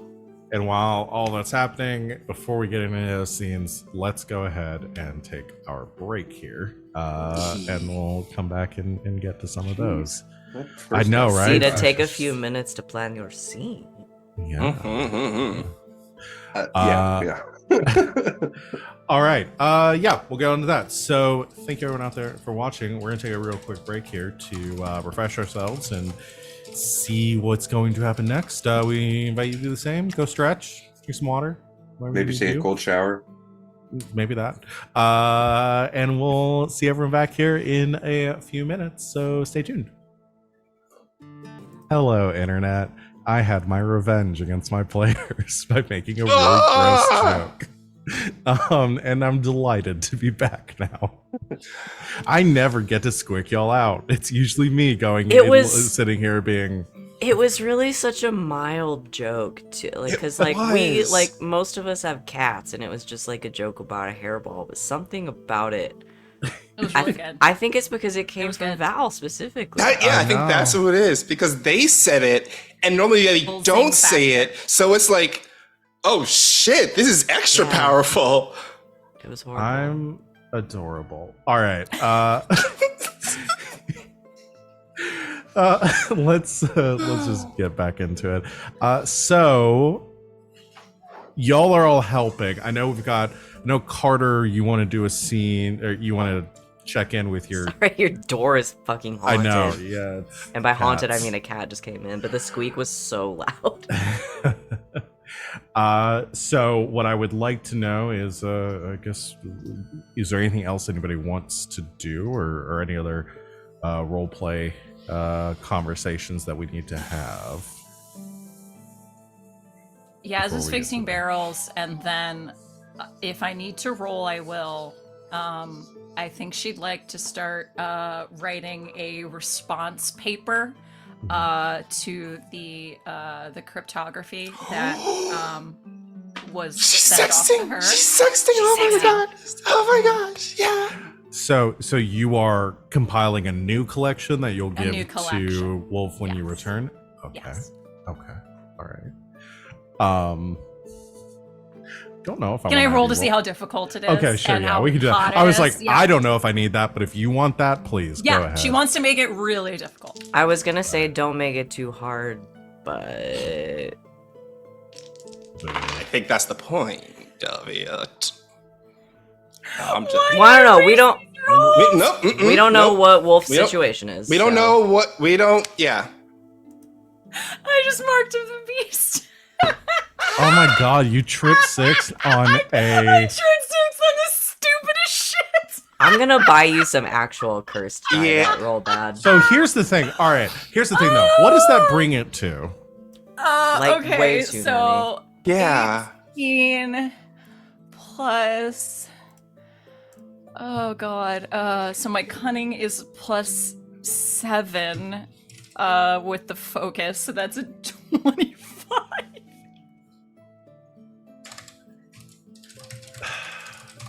Okay, so you've done Okay, this. she's gonna dumb it down. She's gonna have to dumb it You've down. done. She's gonna realize. That's up to you because you finish this cipher and you get to a point where you're like, "Fuck, I don't even know how to how to undo this." Can I just like she'll dumb it down. She'll dumb it down to like a 22. Yeah. Like Okay, just a 22. Just a 22. Because Give it to Venehn and see if Venehn can solve it because he's a puzzle master. yeah, do you want to mean, hand he your is a puzzle smut master, book yeah. to Venehn to see? yeah, just the first page. The first page doesn't get too spicy. All right. So what is the difficulty? Because you could have set it to anything up to 25. So you said 22 is we'll where say 21. 21. 21. Okay. 21 is where you set it. Well, after all- Venehn, you need to roll cunning. I literally can't roll that high. Okay. Wait. Can I give it to Carter? I'll give it to Carter. I feel like I deserve a bonus because of how good I've been at puzzle solving. I don't. But you know what? Nope. You, no. Your bonus is that you can take cryptography at any point during when you level up, but you haven't. What if I get close? So what are you dealing with right now? Because the most you can roll in a die is 18. Plus 1. so the most you get 19 is is a the 19. literal highest I can roll. Okay. If you get, I will say, Can I if do it in you- like steps? Like uh, maybe I can't solve all of it, but I get yeah, like, a well, so that's what I was general going to idea. say. I want you to roll, and I will tell you how much, what if anything, you were able to get from this. It's, as far as Yasmera knows, I'm the one that's the best at puzzles. Yeah. I'm just saying. That's canon. Okay. But you only solve. Like, Don't say okay like that. It's true. No. Oh, sorry. Okay. You said okay. I have issues sounding sincere sometimes. Okay. That's why we got married, because so do I. It's gonna be like so good, you guys. Don't even worry I about it. really hope it's. I hope you roll It's gonna be triple so sixes. good. It's gonna be Be so so good. good. Come on, let's go. I believe in you.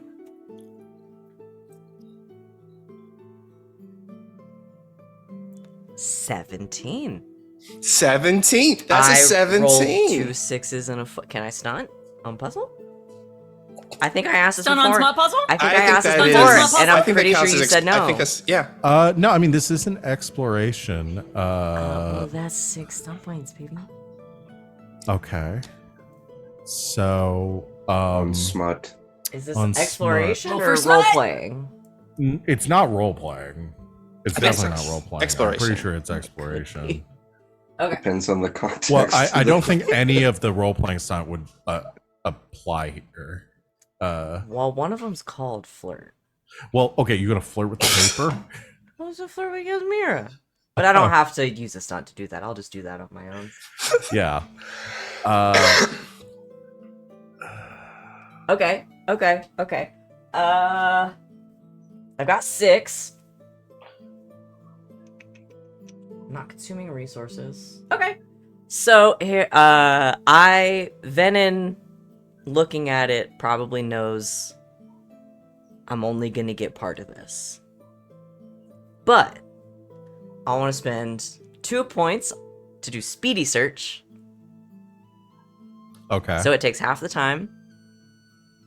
So I do it much quicker than expected. And then this Advantageous positioning. Good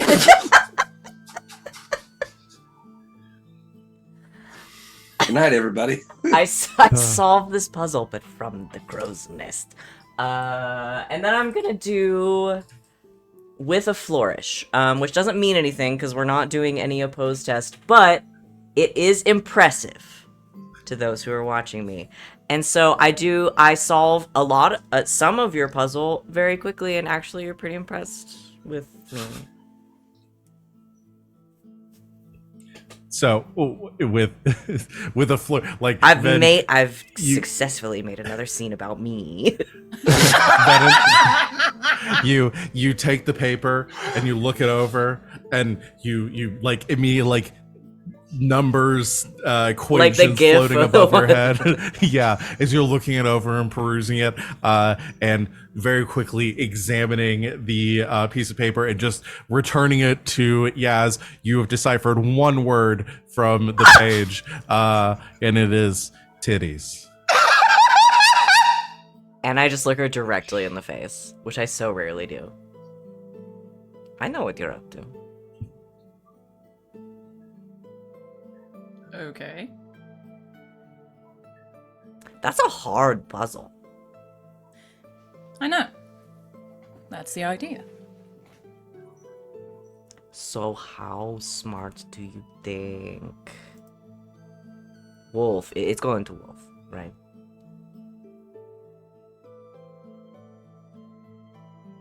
The recipient is very intelligent. And Wolf-like. Very intelligent. And like half your size. And Everyone is half my size, darling. like if I put on the wolf mask, you might think that was me. Yes, takes the paper and walks out of the room. No, wait, come back. I want to know about the titties. Garas pokes his head around the corner. Someone say titties? No. Walks away. Oh, okay. But she's impressed. The You stunt, got titties. the stunt says so. You have to be. You got titties. You don't have a choice. You have to be impressed by me now. Mechanically, you have to be impressed with me right now. She's impressed that he got titties. And I mean, if the dress fits the right way, maybe he got titties. Alright. I'm pleased. All right, yes. Please note somewhere so when you give this to Wolf, That I is a can make the 21. Yes. checks. Yes. All right. That you specifically use the word titties. Yeah. Yes. Uh, Make sure. So that way, when I am sitting here behind the scenes during your next downtime, trying to figure out how long it takes Wolf to crack this puzzle, I can do so. You do not date a It's woman that is worth twice it. your size and not like titties. Facts. They're Facts. right there. Facts. Mm-hmm. Facts. Happy Car Juneteenth, facts. everybody. Look. Hi, it's me, Wally, your local black person. On Juneteenth is the holiday where we take the recognition that after the Civil War ended, slaves weren't technically freed. They were actually freed around this time. But actually the whole thing is that it was just one area of the United States that's pretty much got let know that on June 20th, or the second week in June is about freedom. But anyway, so every Juneteenth we celebrate our freedom. And you can do that by just being an ally to us. And yeah, Back to the joke. And titties. You know what's a great way to be an ally? Liking titties? Yeah. Okay. Done. I'm not sure where to go from here. Look, we got a public service. That was a public service that announcement. was a right there, really yeah. good, One more yeah. year. Yeah. This is actually a very important day. We're just Trying to fucking give it the around. breath that deserves. Exactly, Okay. So, does anybody else have any scenes they wanted to? Let's just go ahead and do Carter's. Let's do Carter's first scene because Carter might have two. I was just wondering, Yeah. if there, I'll just pose this to the group, if there needs to be additional discussion about the man that we're going to see, and that it's Venehn's No. ex that he's pretty broken up about, or we're like solid on that ground. I feel like we could have a scene Yeah. where we explain to Ven how little we really care about this and Yeah. why we're here for him. Okay, Because because we didn't get a last chance to time do that. Yasmera seemed pretty pissed No. about not being able to strategize ahead of time. That's cool. We can not. I would love to not do it. Oh, okay. No, we can have a scene about it. I just didn't know sort of where we were. Let's With that. do Carter's and then we'll do that. So you're basically going to say... We'll get okay, drunk so- and talk about exes. Okay. Got it. Okay. So, Carter, you are you go to take a nap to try to tap into the spirit realm and talk to Eckert. I think this calls for a change of music. Let's do... Somebody's doing the most furious typing I've ever I know. heard in my life. It was really intense. That's two. It was me.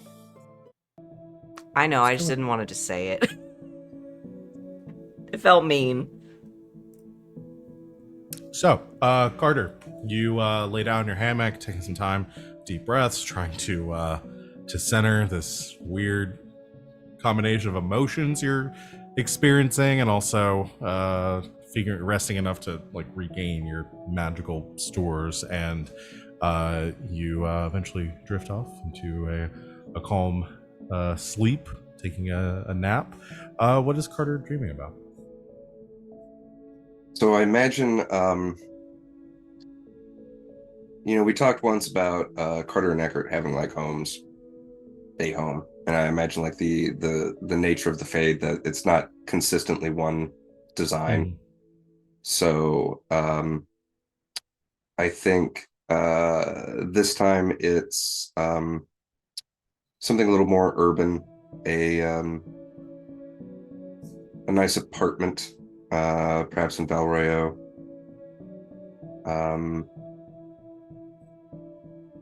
And Carter approaches the door, and as he walks, green and yellow scales start to rise up his body, covering him as his steps kind of slow until it forms like a set of plate mail around him. And he puts his hand on the doorknob. First, he goes to knock and realizes how awkward that is, and then walks in. And I guess Eckert is there.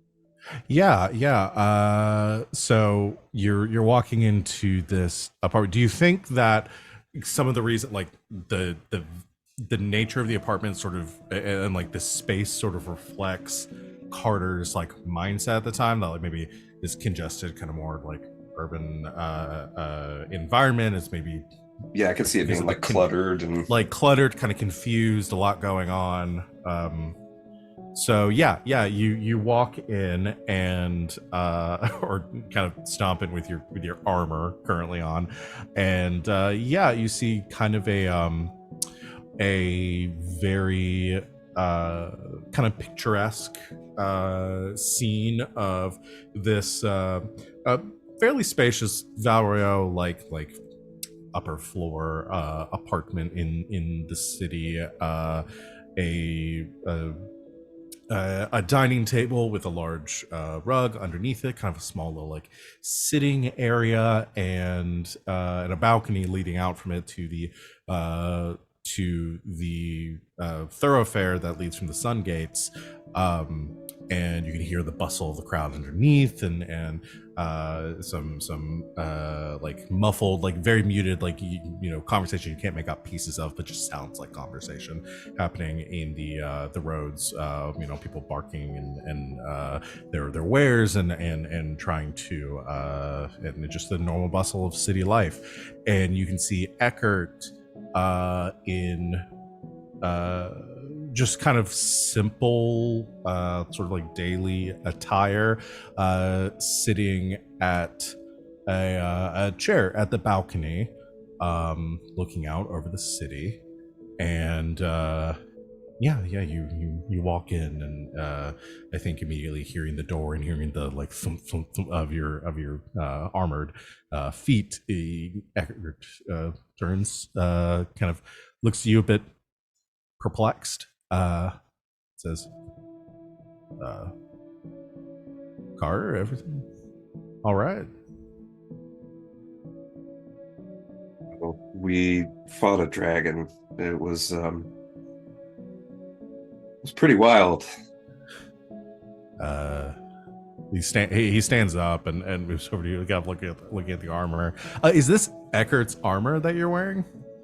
No, Okay. I think it's something different. The Okay. style a little different. Yeah. Okay. He eyes over and says, it fits you well. You fought a dragon. Yes. I get so used to talking like Carter, like he's emotionless. Yeah, I told you about the ship that we were on. Yeah. And in a dragon attacked your ship. Okay. I assume, kind of given that you're still alive and talking to me, so everybody's okay. We won. Good. Look, sit back down. I'll join you. All right. Do you want to get more comfortable first? I'm feeling a bit concerned. You standing there in full armor. I mean, again, it's impressive, and I don't mind you seeing you in it, but you're not sort of getting a defensive vibe from me right now. I'm sorry. And the scales one by one start to just flutter away and disappear off. And Carter sits down and he runs his finger around the little table that they have out on the balcony, and he wiggles it a little in the middle, and then he pulls upwards, and that circle becomes the rim of a teacup that rises up out of the table. And he takes a sip from it, and he says, Do you remember me telling you the other day about that singer in Minrathus, the Cantatrix? Right? Right. Yeah. I remember that. And you remember how I told her everything, and then I cried? Yeah.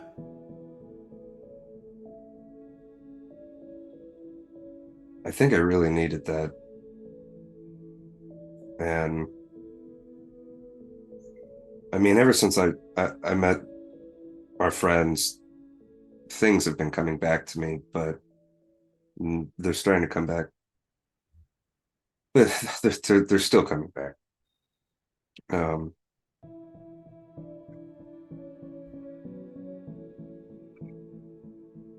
I find myself attracted to someone, Eckert.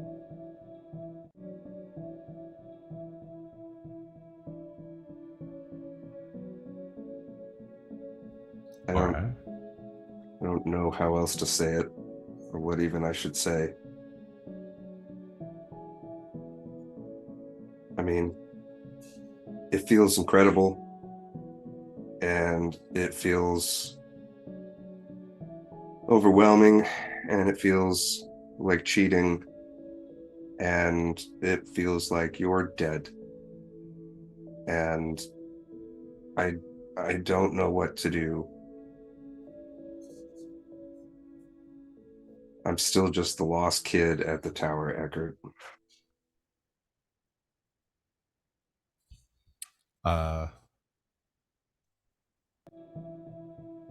Edgar just like listens as you're talking. I think reaches over and just like at one second is not holding anything, and next second is like has a teacup matching your own, is taking a sip out of it, and sets it to the side on a saucer on the table that again just kind of, it was always there, it wasn't, it's not, it's hard to tell in this kind of dream space. And you can hear like as the conversation kind of grows a little bit more serious, and like you're expecting to see like the crowd like silences below the balcony, and you can feel like that sunlight turning like that like late or mid-afternoon sunlight of Valrio kind of turning to more of like a pre-dawn coloring, and Eckert leans in, says,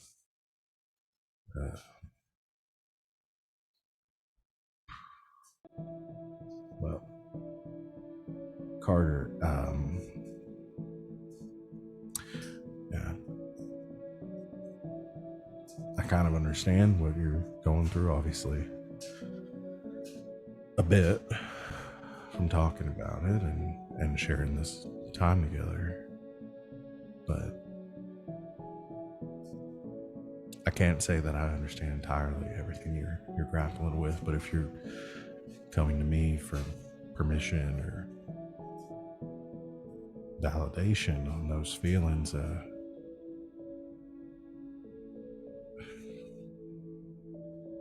I am dead, and I know that. In this place, and kind of like looks around, says, "This is something we have and that we share. But I know this isn't your life. I adopted a cat. Sorry, I forgot to mention that. You're a cat? Spirit kitty. Little spectral cat jumps up on the balcony, on the railing of the balcony, and That's kind of perches literally there. so perfect. She agrees.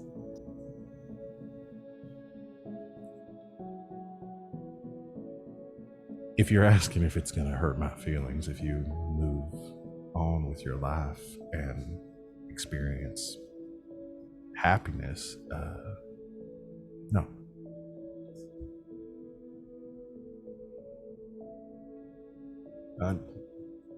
Well, what does it mean for you? I've already hated all of this for you. You spirit here forever, never in the real world unless I summon you like some fucking shade.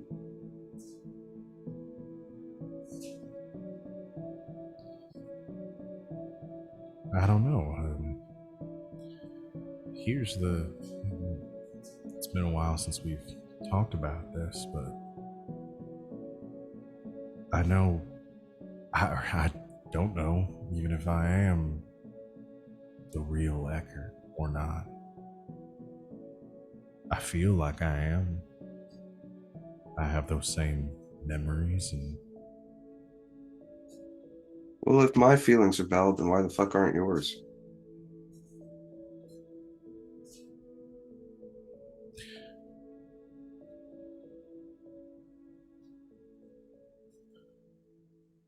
I don't think you prioritizing your own feelings makes mine any less valid, you know? I still love you, Carter. I still love you. And you're always going to be my guiding light.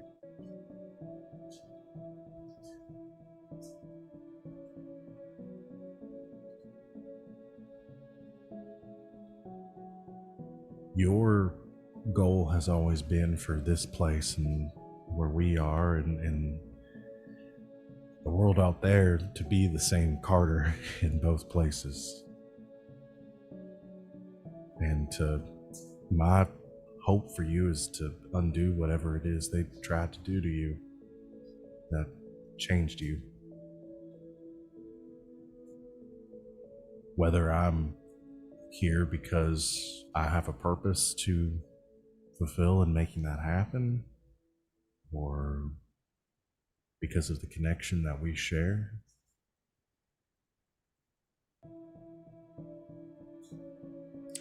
My only goal and the only thing I want is for you to be happy.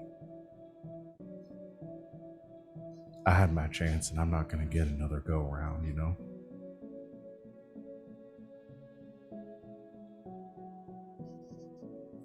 But you don't need to die alone to validate my feelings.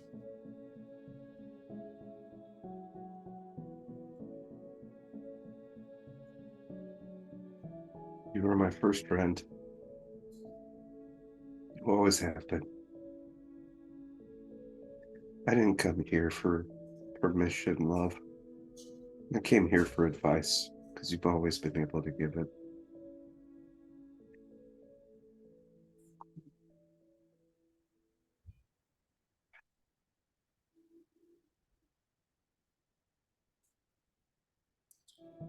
Well, if you're asking for my advice on what to do,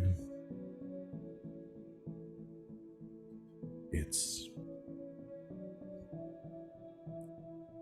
do what you've always done. Do what feels right.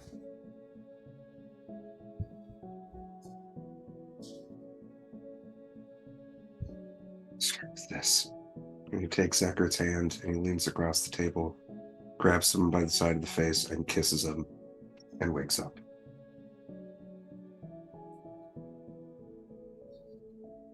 You come out of that space, the fade falling around you, crumbling away, just that moment with Eckert remaining until you awake. That was so lovely. That was beautiful. Fuck you, Sita. Fuck you, Sita, making me cry on stream. Fuck you, Sita, making me cry on stream like that. I make myself cry on the stream. The only one that's not crying this time. Yeah. I gotta do a Bastard. fucking victory lap. I'm always crying on stream. Heartless. Okay. You awake. Where does Carter go? Carter grabs a couple of books. Carter doesn't travel real hard on the books. That's more of Yaz's main thing, but I think he does have like some important magical treaties and things. You know, he's got to stay fresh on the topic. So he grabs a couple of those. Are you about to grab some DVDs and go over to the captain's room and watch some movies? He's gonna grab a couple of pieces of charcoal and some vellum as well. Spell books and chill. Mm-hmm. Have a full Titanic moment here. Paint me like one of your Elysian pirates. Okay. You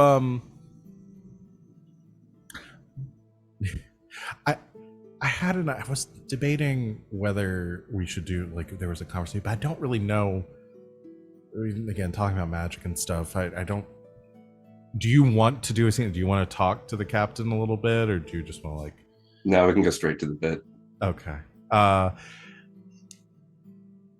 Carter, you head up with your. The hell was that? Is he okay? No, he's mad.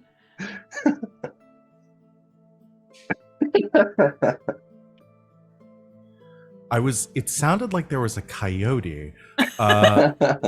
Van, are you okay? Yeah, I just got excited. I was Okay. watching the stream as I walked downstairs Oh. very quickly. Oh, okay. So I said he was gonna miss something. I was like, Sorry for No, I heard that existing in my noise. own house. it just, I through the muffled of speakers and everything, I was like, is that a cry of pain? Is that, I was worried. I was her too. Yeah, that's what I thought it was. Oh, okay. I was All right. downstairs, so it probably sounded horrible for you guys. It But did. I'm fine with that. You, I got you. I knew it Carter was. slips into the captain's cabin early, just after sunset. And then cut to Venin, or sorry, Yes. Yaz. What does Yaz do? I was like, I didn't do shit. Sorry. Yaz was still working on her her cipher, but puts that down to take a breather, and was working with the crew on the barrels, doing some repairs, and one of the So is Carter. And one of the crew said that they needed something for the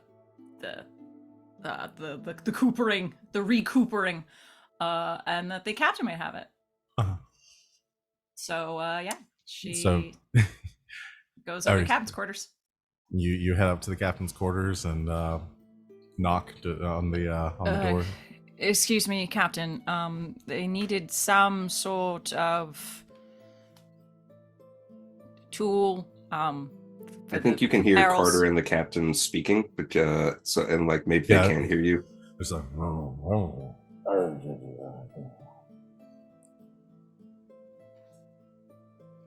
Captain? Knock knock. Can we say that the door with her very strong arms, the door was slightly ajar, wasn't closed all the way. Knock knock. yeah, no, the door is definitely it's definitely unlocked. You can open it. You push open the door. Captain? You see Carter butt. Just full stark naked Carter standing in the middle of the cabin with like an apron on, working on an easel that is strategically placed so that you can't quite see the goods of the clearly obvious for everything but his gold jewelry captain who's reclining on the side of a couch. Yeah, Captain Adar is just on the couch, like full pose, again, One knee up. big, like broad shoulder, like barrel chested man with you didn't get to see them before, but just tattoos everywhere, like any skin you can see, head to toe, one knee up on maybe like a chest or something that's like sitting in front of the couch, just like in a very and again just all the jewelry adorned, and I imagine like has like a cup of wine that is resting in his hands, and he's just like it's all very interesting, and when you spend as much time on the I can ask in the morning. Never mind. Close the door. Are you sure? All right then. Like, close the door, immediately turned around, is still looking up at what she's not quite sure. Mm-hmm. I think I'm going to add too that Carter has like a tiny little rose tattoo on his right butt cheek. Yeah, no, you know that. That's This one time in Mage College. So, yeah. That is The reason why they called me Carter Rosy Cheeks. That's information I now have, and I will reconcile that later. Suddenly, Yaz's impressive memory is a curse upon her. Yeah, she goes back to working on the barrels. Yep. Captain was busy. Sven has like wandered in and is like is tired of helping, and now it's just like wandering around looking for something to eat. Why are you so sweaty? Below deck. Very warm. I think at that point, like, Garas walks in. He just has like a little tiny bag of peanuts that he's just chewing on. Yasmera, you okay? Do you guys have any more of that jerky? I'm so hungry. Oh, there's no more jerky. We killed all the jerky. Yasmera, are you okay? You look. You just keep staring at the ceiling. What's up with there at the ceiling? There's nothing up there. I'm fine. Well, Well, no, you're not, because you don't No. ever say you're fine. and also, you really don't have a reason to look up at the ceiling. I mean, you can just cant your eyes up just enough that you can look at the ceiling and not I'm turn your really head. pretty sure there's nothing up there. There is nothing up there. Without moving her eyes from the ceiling, she whacks Garas upside the head. But it's true. What did you do? Carter. I was Carter just talking pokes about his the head. ceiling. Carter pokes his head out of the captain's cabin, still dressed in only that apron, and he says, she was disturbed by coming in upon me and the captain in some post-coital artwork. And then he shuts the door. Oh. Oh. Go Carter. Yeah. Nice. He sticks his Yasmera head goes back out into again and shadow winks. mode and runs into her quarters. I don't know why she's so mad, but she's not the first time she's done this either. She's kind of a prude. Okay. And now the cops are coming for her. Ah. It's the prude police. Ah, lovely. I'm like half between pranking her and leaving her alone. I mean, we could She- prank her. Well, she Hmm. was writing something kind of spicy Oh, you better give me the tea. earlier. I don't know, like all that stuff that she's been reading and like her little ciphers she's been doing. I just thought it was nerd stuff. Yeah, she was doing one, but like it mentioned titties. Okay, now I just need a point of clarification, Venehn. Hmm. Are you telling me to picture a book and then picture titties, or just picture the book and the word titties? Well, she was writing it, so it was just the word titties, but I imagined that the point of what she was writing was to make you imagine titties. And I'm pretty sure she was writing to somebody, somebody, to imagine her titties. Okay, see, now that you said it like that, that just makes me go, that is surprising. I was not even aware Yasmera would, do things like that, write smutty messages back You and don't forth. think but she writes smut? You don't think she reads Oh no, smut? Of I course know she I does. know she reads smut. Oh my gosh, she reads so much of it. I just didn't think she was the type to write it or anything. But I am so happy for her. I guess she's Where like, is this coming from? This is not canon. This Really is not into that. canon. What's not canon? What part of this is not canon? That she reads smut all the time? Yo, no shit. No, we What said well, you don't Where- think where's she your reads yes smut. and attitude? Yeah. No, we think she reads We smut. I'm not She even in the reads scene. smut. I'm not even in the We scene. think she reads smut all Hey, the time. yeah, I was saying, what's canon is that they are having this conversation. Oh, she's definitely got some smut in there. If she's Oh, writing in oh. code about titties. And she has no reason to write the word titties and surround it by code. That's the only reason that it would be like that. Well, no, she has one reason, and it's that that's how her brain works. That is also true. I think she's sending them to Wolf. I'd sort of implied that she didn't say no, and usually when I say things that are wrong, she immediately tells me I'm wrong. Did she do the eyebrow thing? Yeah, but with the other eyebrow. Oh, then it's serious. I think she's got it bad. Oh, yeah. Wanna go make out? Yeah, okay. Okay.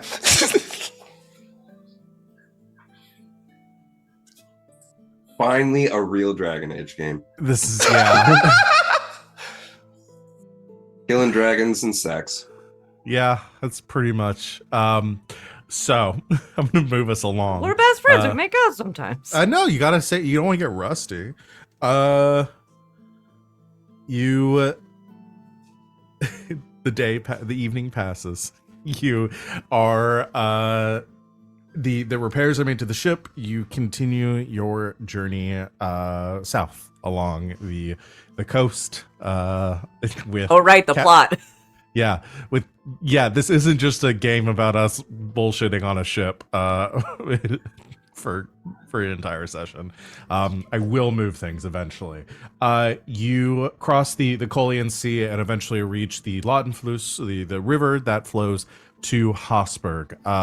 The ship is in fine repair. No major issues. They don't need to make port for any length of time. However, they do stop at a small port off the at the mouth of the Lottenfluss with to make a few drop offs, adjust some cargo, and reprovision for the rest of the trip. It's not a large town by any means, just a small port town, so not much to do here other than get drunk at a bar or something. But yeah. So unless there's anything very specific anybody wants to do, stopping here, it is Tallow is the name of the town. So unless So anybody this is probably the opportunity we take to like get what we want from the that would be a dragon. Good, yeah, actually, that would probably be a good chance. Maybe I think what they're gonna do is probably store the rest of because you're about to make a pretty arduous trip upriver, and taking your time leaving the dragon here would probably make the most sense. So Captain Hadar is paying to have it safely stored somewhere here until he can arrange a buyer for the rest. But if there's anything you want to take off of it, now would be the time. Do we still have all that silver, or did we transfer it yet? I wasn't certain. We are just saying you have 20,000 worth of silver. You have in a transportable form. In a transportable quantity. Also, how much time has it been? I think I misheard that. It has been since the it has been 1 week. Okay. Since you left Since you left Minrathous. 1 week since I got this plague. Yeah. Oh no, you're sneezy. Yeah, I'm sneezy. Yeah. So 1 week has passed, so you will have the effects of that. All right. So yeah, you can take off some bits from the dragon for putting into armor or something else you would like to use it for. I'm not gonna give you an exact quantity because I'm not gonna. It doesn't really matter that much. I think essentially we will just factor that into when you get your next downtime. You have these materials that you can use to make equipment for, but you have a very good amount. I mean, you Just have want like a dragon. fucking like a knife made out of a dragon tooth, like so. Sure. Because I have the cool coat, which is like good armor. Yeah, I so. think you don't have time for it right now, obviously, but essentially you get back to Valrio, I will Dragon allow each bow. of you to have one weapon or implement or something or armor that utilizes the dragon. Dragon. I'm dragon imagining armor, that dragon like sword. the harvesting process is mostly like Venehn and Yasmera. Yeah, probably. Venehn, you'd have experience cleaning animals from It's hunts. just a really big lizard. Essentially, yeah. Or a bald cow. You know, like we hunt in the wild. Cows. Cows. The Okay, Yes, a make bald- some offhand. Sorry, what's a bald what's elk. what's the opposite of the most dangerous game? the most easiest The game. the docile most the most docile the most docile cows. Yeah. Yeah. Cows. I meant to say elk. I don't know why. But I you said didn't. cow. You said cows. I said and cow. so now They're both 3 letters. And so now you have established some new Dragon Age lore, and that somewhere out there in the fucking wilderness, Dire cows. there's some fucking wild ass cows who are Dire ready cows. to fight. Dire cows. Yeah. You mess Oh, with the you bull. You thought bears were bad. Get Wait till you meet the wild The cows. the cows of Tevinter are insane. Like you mess with the bull, you get it's like So many horns. They have so, So many many horns. horns. You guys, like, you would not believe me if Whatever I you're told you. picturing, it's twice as many. It's seriously, it's like, it's probably the most horns of any animal. Are they big? Are they like do they go straight or do they curve? Both. Okay, that is. Az is just making very practiced cuts, saying, well, this training's good for something. How many legs do they have? I can't tell if she's being an assassin or horny right now. I'm gonna chalk it up to both. You do realize I've had spy training since I was 4. No, you've never told me that. No, we never know that, actually. That's a Oh. long time. Yeah. You're not old. Mm-hmm. 26. Still, that's over Yeah. 20 years You're of, only like a of year older training. than me. Yeah. Is That's pretty- quiet. That's pretty interesting, though. I mean, it's the first time you ever told us anything like that about you. Yeah. Never asked. I mean, well, in our defense, you didn't really seem like you would answer. Mm-hmm. Which is fine. Like, it's spy Oh. training, so, like, I get Oh, it. yeah. I mean, it's like, you know too much, now you're dead. If I tell you, I have to kill you. Do you have to kill us now? Please don't kill us, we're too cute. I don't have to kill you now. Okay. As you're finishing up, We are completely unhinged today. I know. Yeah, I'm we sorry. are. The Captain Hadar comes walking off the ship. I imagine Carter's standing nearby, and he just like smacks Carter in the ass as he walks past, just casually, and heads down the gangplank and says, "All right, if you've gathered everything you need, we probably should be setting off downriver.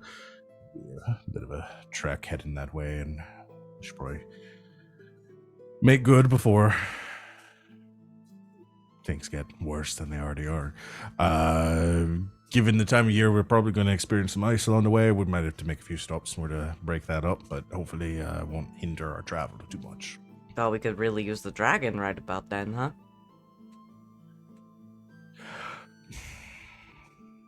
Yeah, that might have helped. I hadn't thought about that. Do you think they're like, because it was like a fire, like, do you think even though it's dead, like some of it is still like hot in there? I don't think that's how they work, but No, I'm I not don't an know. expert I've only- in dragon physiology. That's a big word you just said. I'm a learned man. Yes, can confirm. Did Carter say that, or did Sita say that? Yeah, that sounded a little bit extra, Cena. And Carter just sort of said that inside his brain. Yeah. Like Fade Carter said that while leaning against the wall wearing 80 shades. I have one more idea. Should we try to sell some of our wine here? Oh, we could do that. Like, we're No. needing the extra barrels for hiding less and less, and I figured, like, hey, here's some weird wine who's been blasted by dragonfire. You want to pay me money? So we can call it like dragon mold wine or something. We should find a singular buyer rather than trying to peddle the. Oh, that's Well, I easy. think there might only be, like, one bar here. Yeah. Plus, we do the usual spiel when we go in, and we'll make some money. Well, just an idea. We can still take some, obviously, with us, but, like, Dragon forged wine. I like Oh, I that. love that one. We like sell a Carter, few, could you draw like, sell a few barrels. I don't know, like a dragon on an anvil or something? Just like very simple, like something that Oh, could yeah. just be like a little emblem. Oh yeah, an anvil. While it with is technically dragon very wings. inaccurate to the process of making wine, I believe I can create that, yes. Excellent. Good. Okay, what I can do is I can look for a nice tavern and try to sell up the wine so we can get some distributors here. I mean, the fees on Excellent. importing and everything have got to be like, they got to pay good money for that Oh shit. no, they have to. We sell our wine. Yeah, we try to sell the wine here. Yeah. Okay. Oh boy, I want someone to make a communication. They may have a. I'll check the focuses here. I have persuasion. I have persuasion, deception. Those are it'd the be- two I have. I have persuasion would and be- deception. Bargaining. would be- Bargaining? I don't have that. Yeah, I got deception, disguise, and persuasion. I should take that. I should take that. Yeah, I should take that too. Okay, so his but my- communication is the best. yeah, my Garrett's, communication is yeah? +5. Yeah, Oh yeah. yeah. All right, roll for it. Let me show what you get on the dragon die too. I got a 17 with 3 on the dragon die. Okay. Say 17 success. Dragon die measuring your like degree of success. 3 is about average, sort of in the middle somewhere. So yeah, you find Tallow is a port town. A lot of ships coming in and out. Not like as heavily trafficked as like the Minrathus harbor, but ships heading north to the Sindarin, or maybe traveling back south, or heading even some like what are the boats you push with? Not a gondola.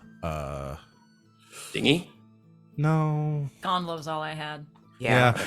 But even some of the traders that are just moving to like local towns around here are you gather a couple things. I should, it's literally called a push boat. a push Oh. boat, okay. Oh, it's So called some a push boats, like sailors are moving like up and down to just some of like the local towns like scattered along the coast.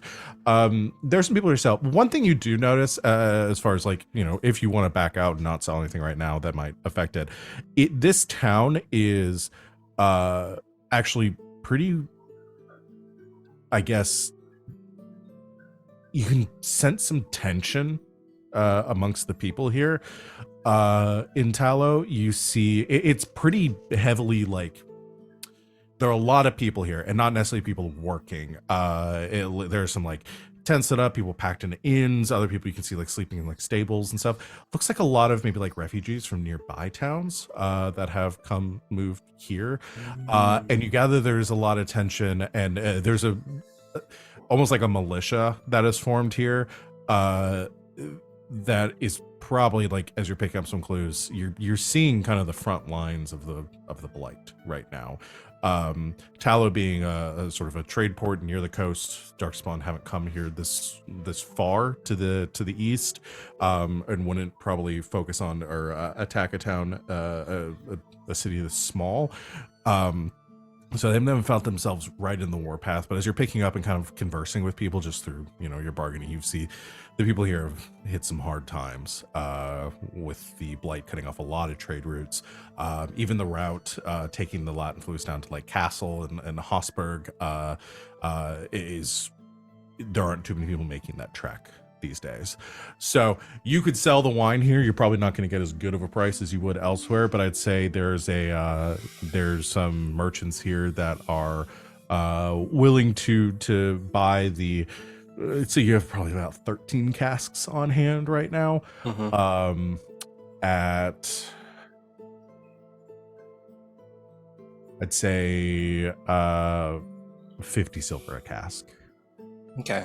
I have a better idea. Yeah, Garas was actually gonna just go up to them and say, "You know what, guys? We should not sell here. I mean, this place will get no foot traffic. It probably won't make much of a difference if we try to put it here. But I mean, I suppose we could maybe leave behind some barrels to them. You know, something that they could enjoy. But, you know, that's just my idea." I think we all know what it's like to be having a hard time.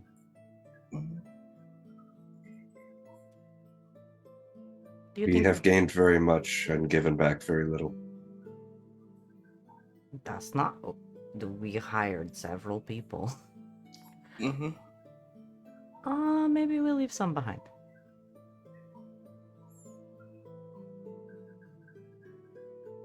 Yes, I like that idea. Don't need the additional cargo anyway.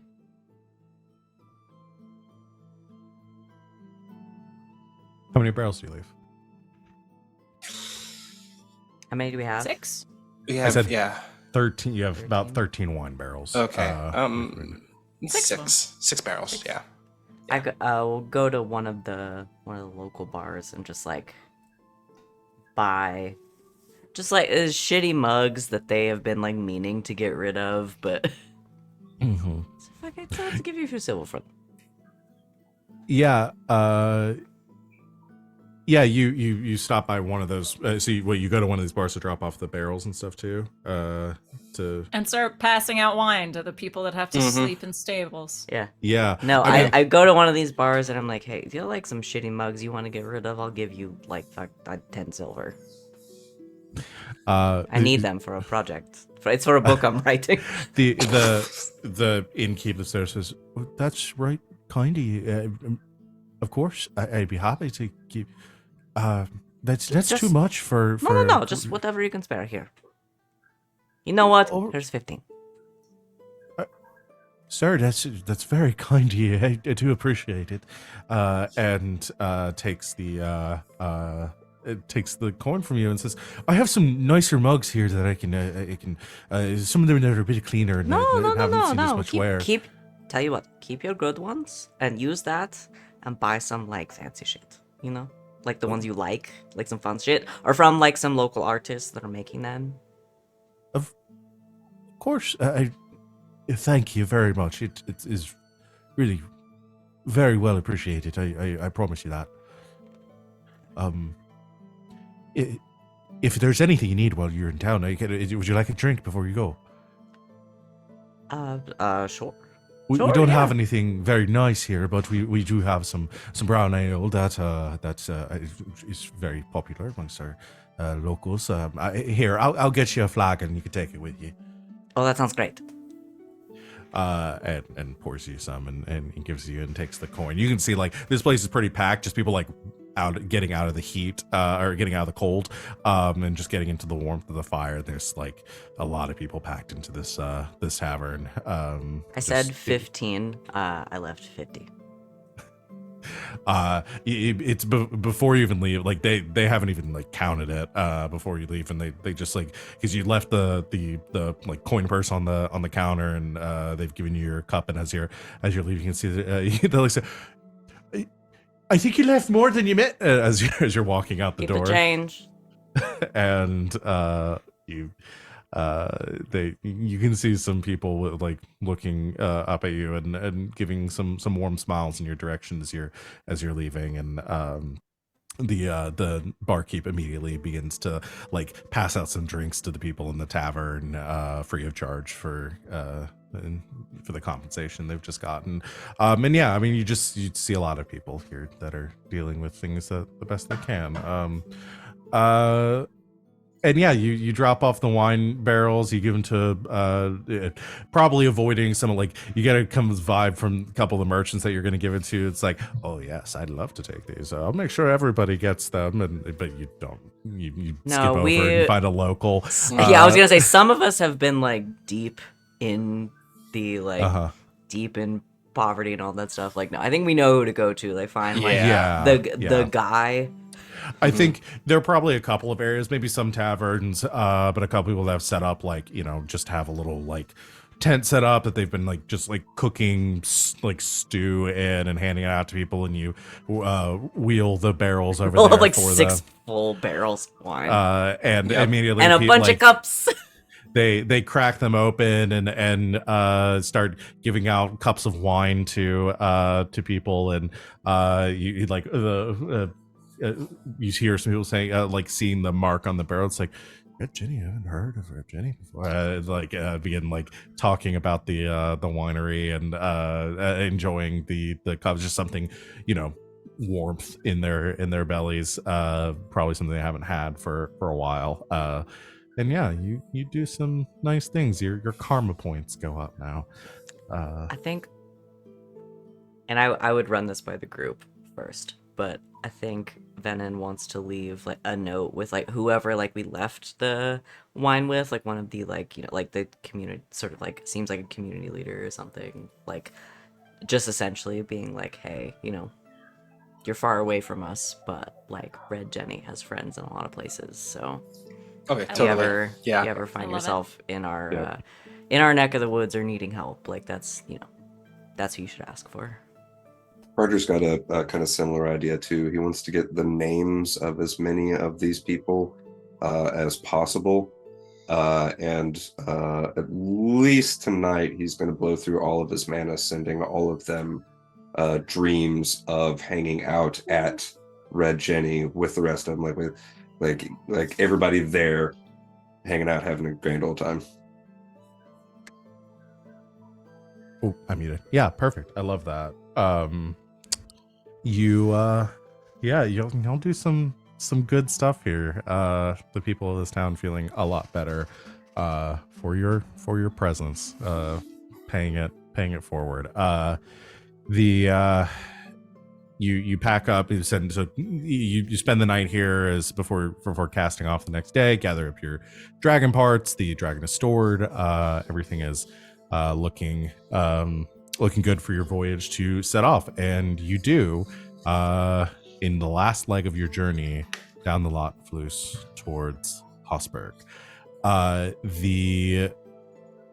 You don't have to make any checks for this leg. We done it, you We guys. done did it, y'all. We did it. So there are a couple things that as a result though. So it is you're making good time. The frosts have not subsist to the point where the darkspawn will have emerged yet, and you're relatively unaccosted as you're sailing sort of south west down the river, following these bends.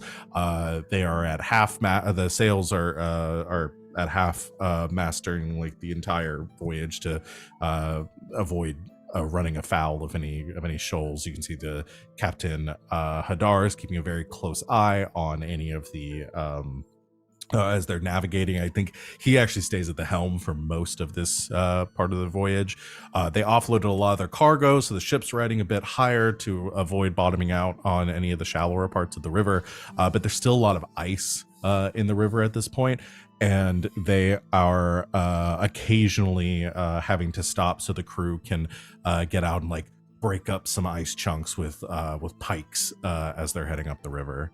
This is also Carter blowing through some more of his mana, but I was thinking during this leg of the trip, maybe by now Carter has learned some of the terms and things, not a lot, but is getting, quarter of a point in seafaring, and he's using his levitate to either move the masts as needed or furl or unfurl them, or even moving ice out of the way. Just helping, but with brain and not brawn. Yeah. That definitely speeds things up a lot. The more that y'all can help with it, especially. Yaz will be up in the crow's nest. Keep I was an eye. also gonna ask because I don't remember how resting works in this game. Are we like fully healed up and everything at this point? Oh, or- okay. Y'all are healed. 'Cause it's just been like several days, so Yeah. I Yeah. didn't want to assume. Mhm. No. Garas will help with anything, but what he's also doing as he's helping out with stuff on the ship, he's being very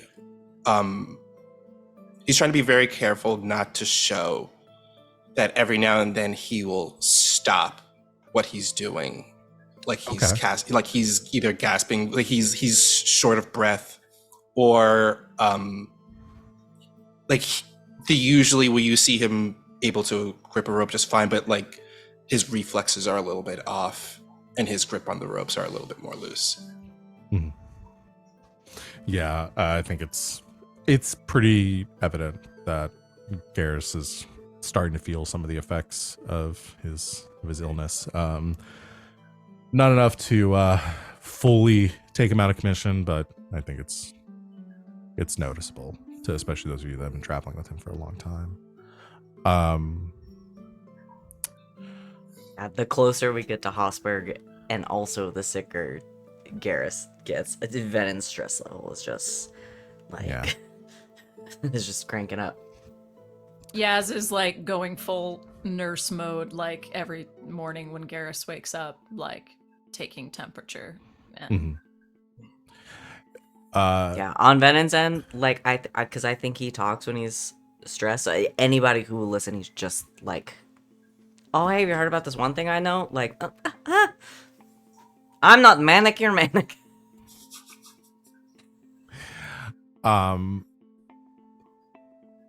As you deal with this, and again, Garas like feeling a little bit feverish, kind of like clammy, having hit the kind of like earlier stages of the taint and trying to fight it off the best he can.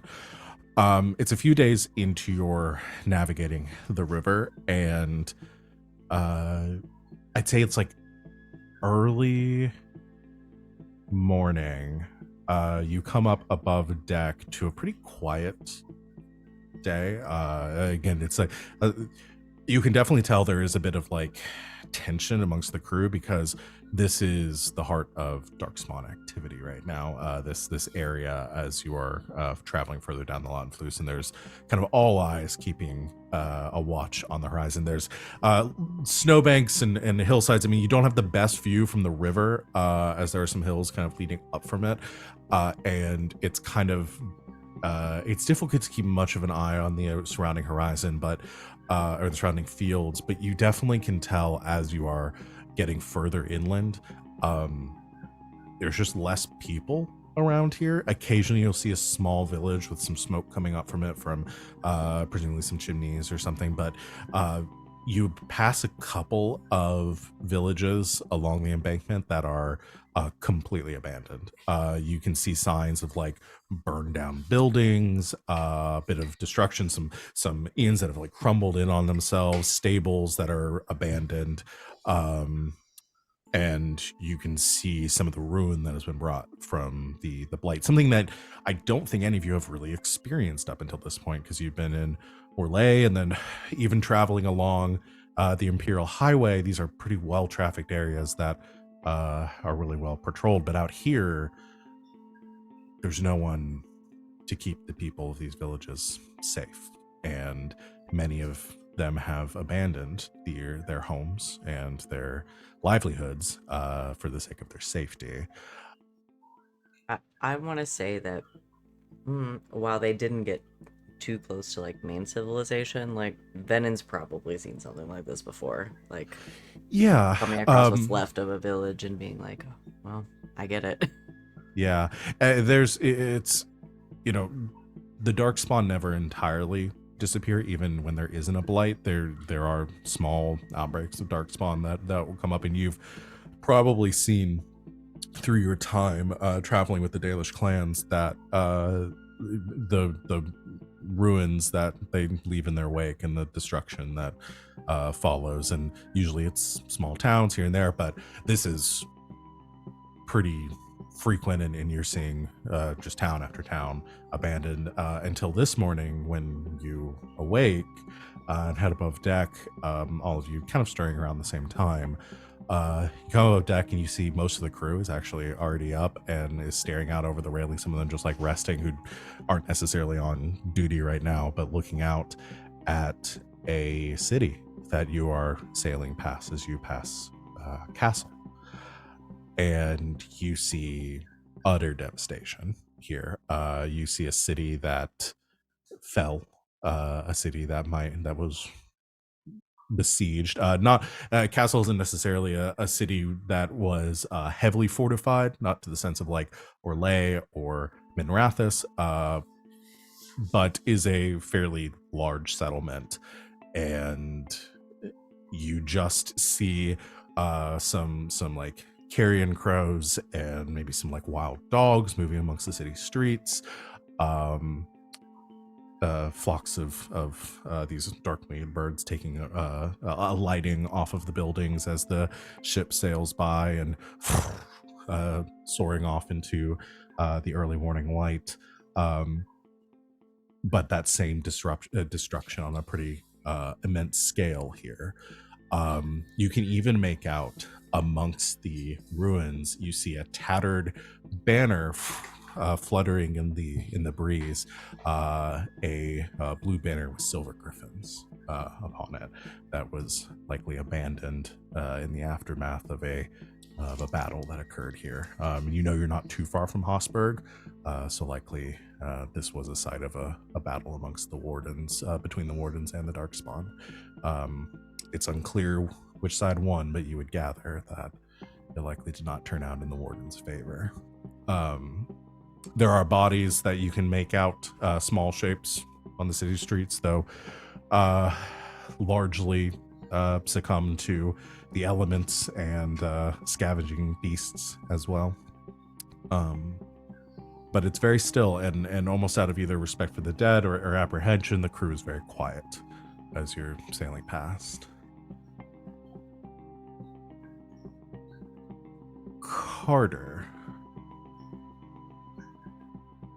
The wind picks up, and you catch like an echo of a voice on the wind. You like kind of feel like a prickling across your skin, and you hear what sounds like the Eckert's voice whispering to you across the breeze.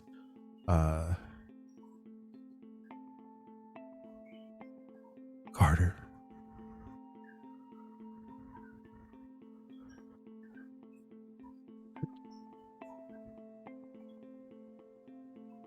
Can you hear me? It seems I can. How are you doing this? There's something. Something going. Where? Here? The fade? What's coming? You can hear that. It's like that, like a voice getting caught off. And as you speak those words, it's like Eckert's connection with you seems like tangible here. Like he is able to connect out with you, and you're not used to that, or at least it doesn't happen. It doesn't happen often unless there's some sort of break between the fade and the real. And all of you on the deck of the ship hear another some sort of like high note, like a almost like a violin carrying out like a very long like piercing note that cuts through the quiet.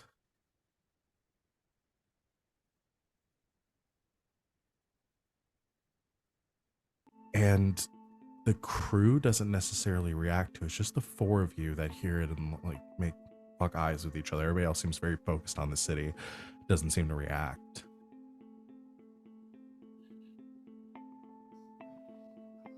What is that? You guys feel it too? Carter? Lord Eckert, something is coming. Arms! Arms! The crew doesn't react.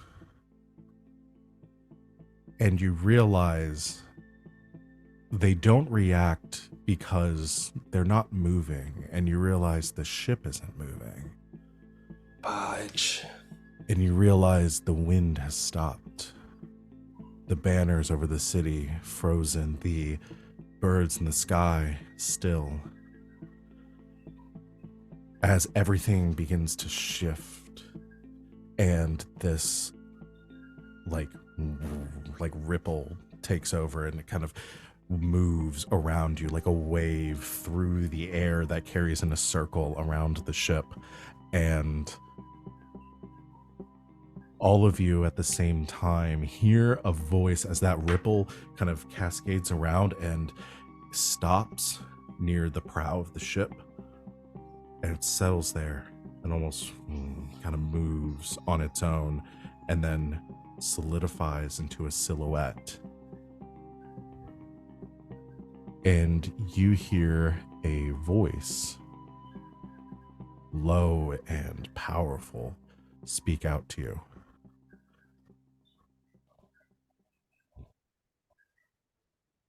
I suppose it's time that we spoke.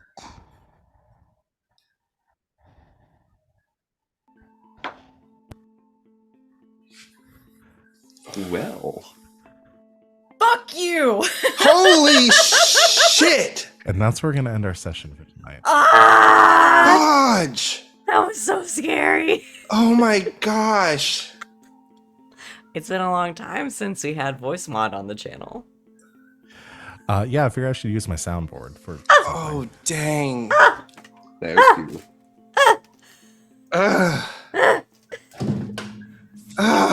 So scary. Skilly is So scared. I'm scared, y'all. I'm scared. I will. I'll bring us back to Scary. something happier here. Give me feeling happy. I need Play feeling happy. feeling happy. Play feeling I need happy. Feeling happy. That was too scary. That was That was so scary. scary. That was so scary. Okay, So scary. I'll find feeling happy, but that's going to be the end of our session for tonight.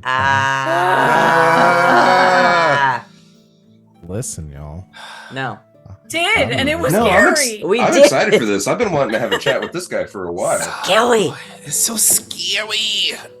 It's scary. But I'm here for it. Let me find. I'm here for it, but it is feeling scary. Y'all might hate this next part because Carter really like when the Darkspawn were talking about how the architect freed them from the call of the Archdemon. Carter was like, "Oh, that's interesting. I wonder if I could use that." So if Carter starts buddying up with the architect, don't be surprised. No, I'm gonna love it. Mm-hmm. Where You is might have to this? drag him away. I hate this. I can't find feeling happy. Oh my, I'll find Neither it. can Sid. I'll find it and you guys can listen along. Perfect. Okay. But yeah, that's gonna be it for our session for tonight. I guess let's do our stars and wishes, everyone. It took me literally 5 seconds. Everyone come I listen don't along with have- me. I don't have it on my playlist. I'm But yeah, sorry. I just searched feeling happy David because I David did- Feslian of Feslian Studios. And it was the first thing that came up. That's what I did too. Belsing I Studios did is amazing. You should use all their stuff. It's worth it. Yeah. Okay, let's do our stars and wishes. Van, you want to kick this off? Yes, because my star is going to go half to Sita and half to Val. Because I thought the scene between Carter and Eckert was just really complicated and lovely and wonderful in a way that only this medium can provide. So it was wonderful. Thank you both. I loved it. My wish is we're back around to it already. Venehn is super spooked by spirits and the Fade. So Venen's scared of it. I love this shit. I wanted to get spooky. I want to be scared. That's my wish. Scare me. I dare you. We're about to finally get Scare me! Darkspawn stuff, so I'm very excited about that. I am Scared, so y'all. so desensitized to horror at this point because I watched so much of it. Freak me out. I dare you. Can do. Yay! Can do, Buckaroo. Thank you, Van. Sid? Yeah, my star goes to Venehn for just a lovely community moment. I loved that. Just making sure that everyone, war torn and having a horrible time, get a little spark of happiness in there somewhere. That's all it takes. He's been I there. loved it. It's lovely. One It's day very he'll tell good. you about it. Yeah, maybe. My wish.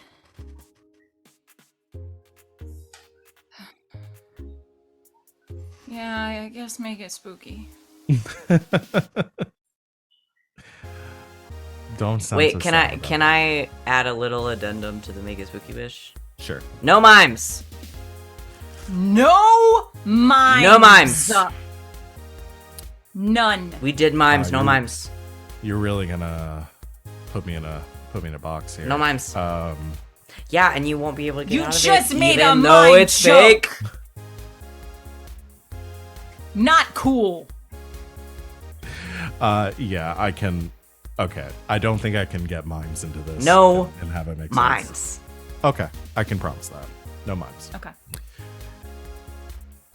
That's I it knew for me. Sid would have my back on that one. No mimes. We're not doing fucking mimes again. None. Wally. Oh boy, my star.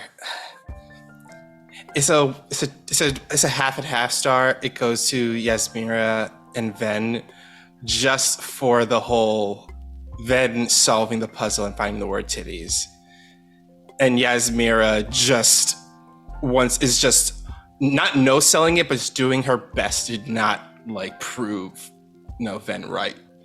And it was one of those scenes again that I like to see.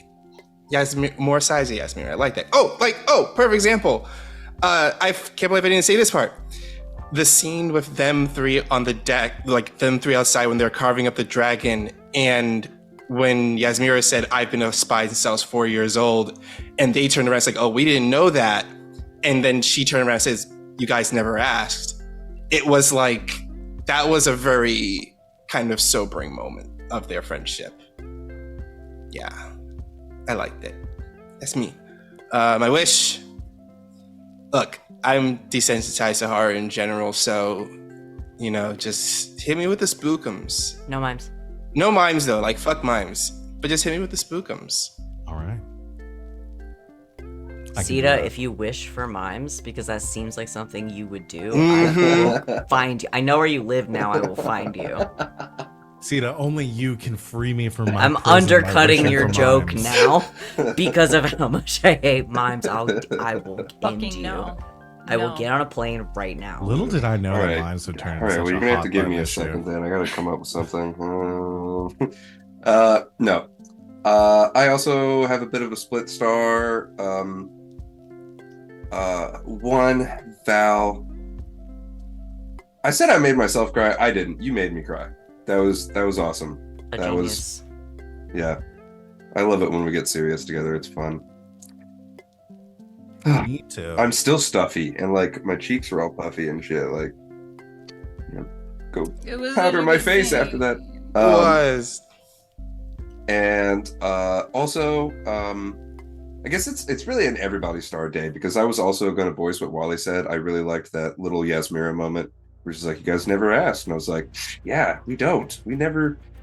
I know diddly shit about Yasmera." Well, yeah, but she might stab you if you ask her the wrong Mm-hmm. question. Yeah. You You were don't know scared. that. You don't Because know you that. never one's would tried. tell us. She has a prickly exterior, but she's just a big smushy in the inside. Yeah, and how many questions have you ever asked to a cactus? Van, what are we listening to? I was listening to what you were listening to. I was listening to what you were listening to. No, well, No, because where- you put on Feeling Happy. And then we all I looked went over to you, listen to yours, and I clicked back into listening to what you were Which is- listening to. Which is what, and I started listening to you. Oh That's no, why we're listening to Feeling Happy again. And we went into a loop. Oh no, a cycle. We broke Spotify. David, save us. My last star is for the continuing evolution of Tweedledee and Tweedledum, because you guys are becoming more and more like the same person as time goes on, and I absolutely just like slightly different versions. Like you guys have your own little personality quirks, but then you get together and it's just perfectly synced, and I love Yeah. it every time. Yeah. It's called synergy, baby. Yeah. We got flowing out of it all over our pores. It's a new class of magic you don't know about yet, but we I know discovered. It's called you don't know about synergy. synergy magic. You wish you could do synergy magic like us, but oh my gosh. You can't. Yasmera, I am not certain that this is a school of magic I am interested. You cannot do in learning. synergy unless you fucked at least It's twice. not. Mm-hmm. I'm good. And my wish is definitely for spooky shit. And I would love to see the architect be like one of those really evil but convincing kind of. I want Carter to be sitting there like, The do cult we leader type. fight him or help him? Yeah. And this is a weird star, but can we all totally do that thing where we see the archdemon and they're like, "Oh, you guys are not powerful enough to see my true form," and they like take the form of like something totally innocent and unassuming? Oh God. I'm just ready we'll for the see. day when Garas and Venehn do the fusion dance and just sort of become the same person. become an extremely powerful That's version. a different dragon franchise. That is We a can't different- mix our dragon franchise. Age Z. I'm sorry, I'm just learning. I'm just learning that Sid knows anything about Dragon Ball. Look, You're in this. I actually, this is new someone to I me dated too. briefly in high school, okay? Like, whatever. Well, Wait, which one of us is Vegeta? Yeah. Neither. no. None Yaz of us is are cool enough to be Vegeta. Vegeta. Yes, Vegeta. Yaz is Vegeta. Yaz I'm is the Vegeta? angriest. Aw. Yeah. Oh yeah, this is Vegeta. Vegeta's Yeah. my favorite. Yeah, it's We definitely just need Vegeta. more Yaz training montages. Did you know his whole kingdom is based on vegetables? Yes. Why don't Alright, you before guys we know get that? I'm not asking you. Before we get into more Dragon Ball facts, that's we're ending our session for tonight because we're over time. Thank you everyone out there for watching. We will be back. I guess we'll see about next Monday because we will be missing, and I don't want Corker to miss out on scary stuff. So Maybe we'll just do something silly. I'll just accept it. Backrooms. I Huh? might be able to bring my computer. That's not the name of the game. It's that No, game. you will where- not. You will enjoy your time. Yeah, no, fuck you. You're on Alright. vacation. No. Yeah, You're on alright, birthday no. Yeah, vacation. you are. Yeah. All right. You're Birthday vacation. banned. We'll do some bullshit. We'll find something to do. Yeah. But yeah. So join us tomorrow for whatever we get up to. But that'll be it. Join us tomorrow, 7 o'clock Eastern time for Escape Velocity. Playing starts with that number. Sita's there also. So yeah. Just hang out. But that's going to be it for this evening. Thank you everyone out there for watching, and thank you to my lovely Thank you players. for the game. Thank You you are for the welcome game. for the game. I gotta thank you say, whatever bullshit we do next week, you're not gonna want to miss one piece of it. There it is. There it is. There it is. We love you, Val. I waited until the end. I waited until it was didn't not in interrupt. character. I've never seen actual smoke come out of someone's ears before. That was incredible. You've never lived in a house with me. I was gonna do a Dragon Ball Z sign off, but You can do a Dragon Ball Z sign Linda's off. been taken out of my sales. Well, you know what? Maybe you need to be a Don't. little more resilient in your bits. Okay, I thought you were gonna make a One Piece joke about sailing. I'm gonna end it. I Thank you was, everyone for watching. but I stopped myself. Good self-control. We will see everyone next That's time. therapy, baby. And until then, good game and good night, Internet.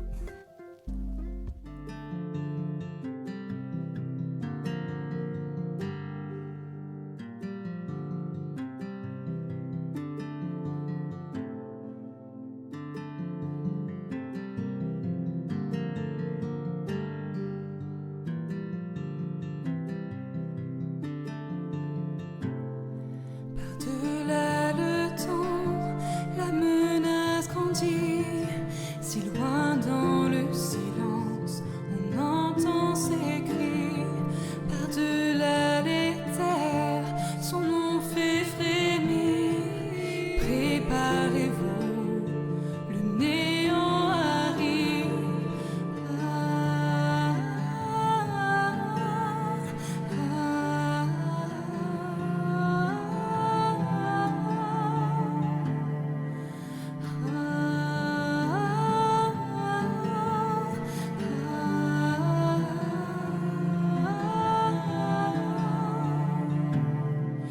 Les légendes ne se trompent point, de la peur ils se nouent.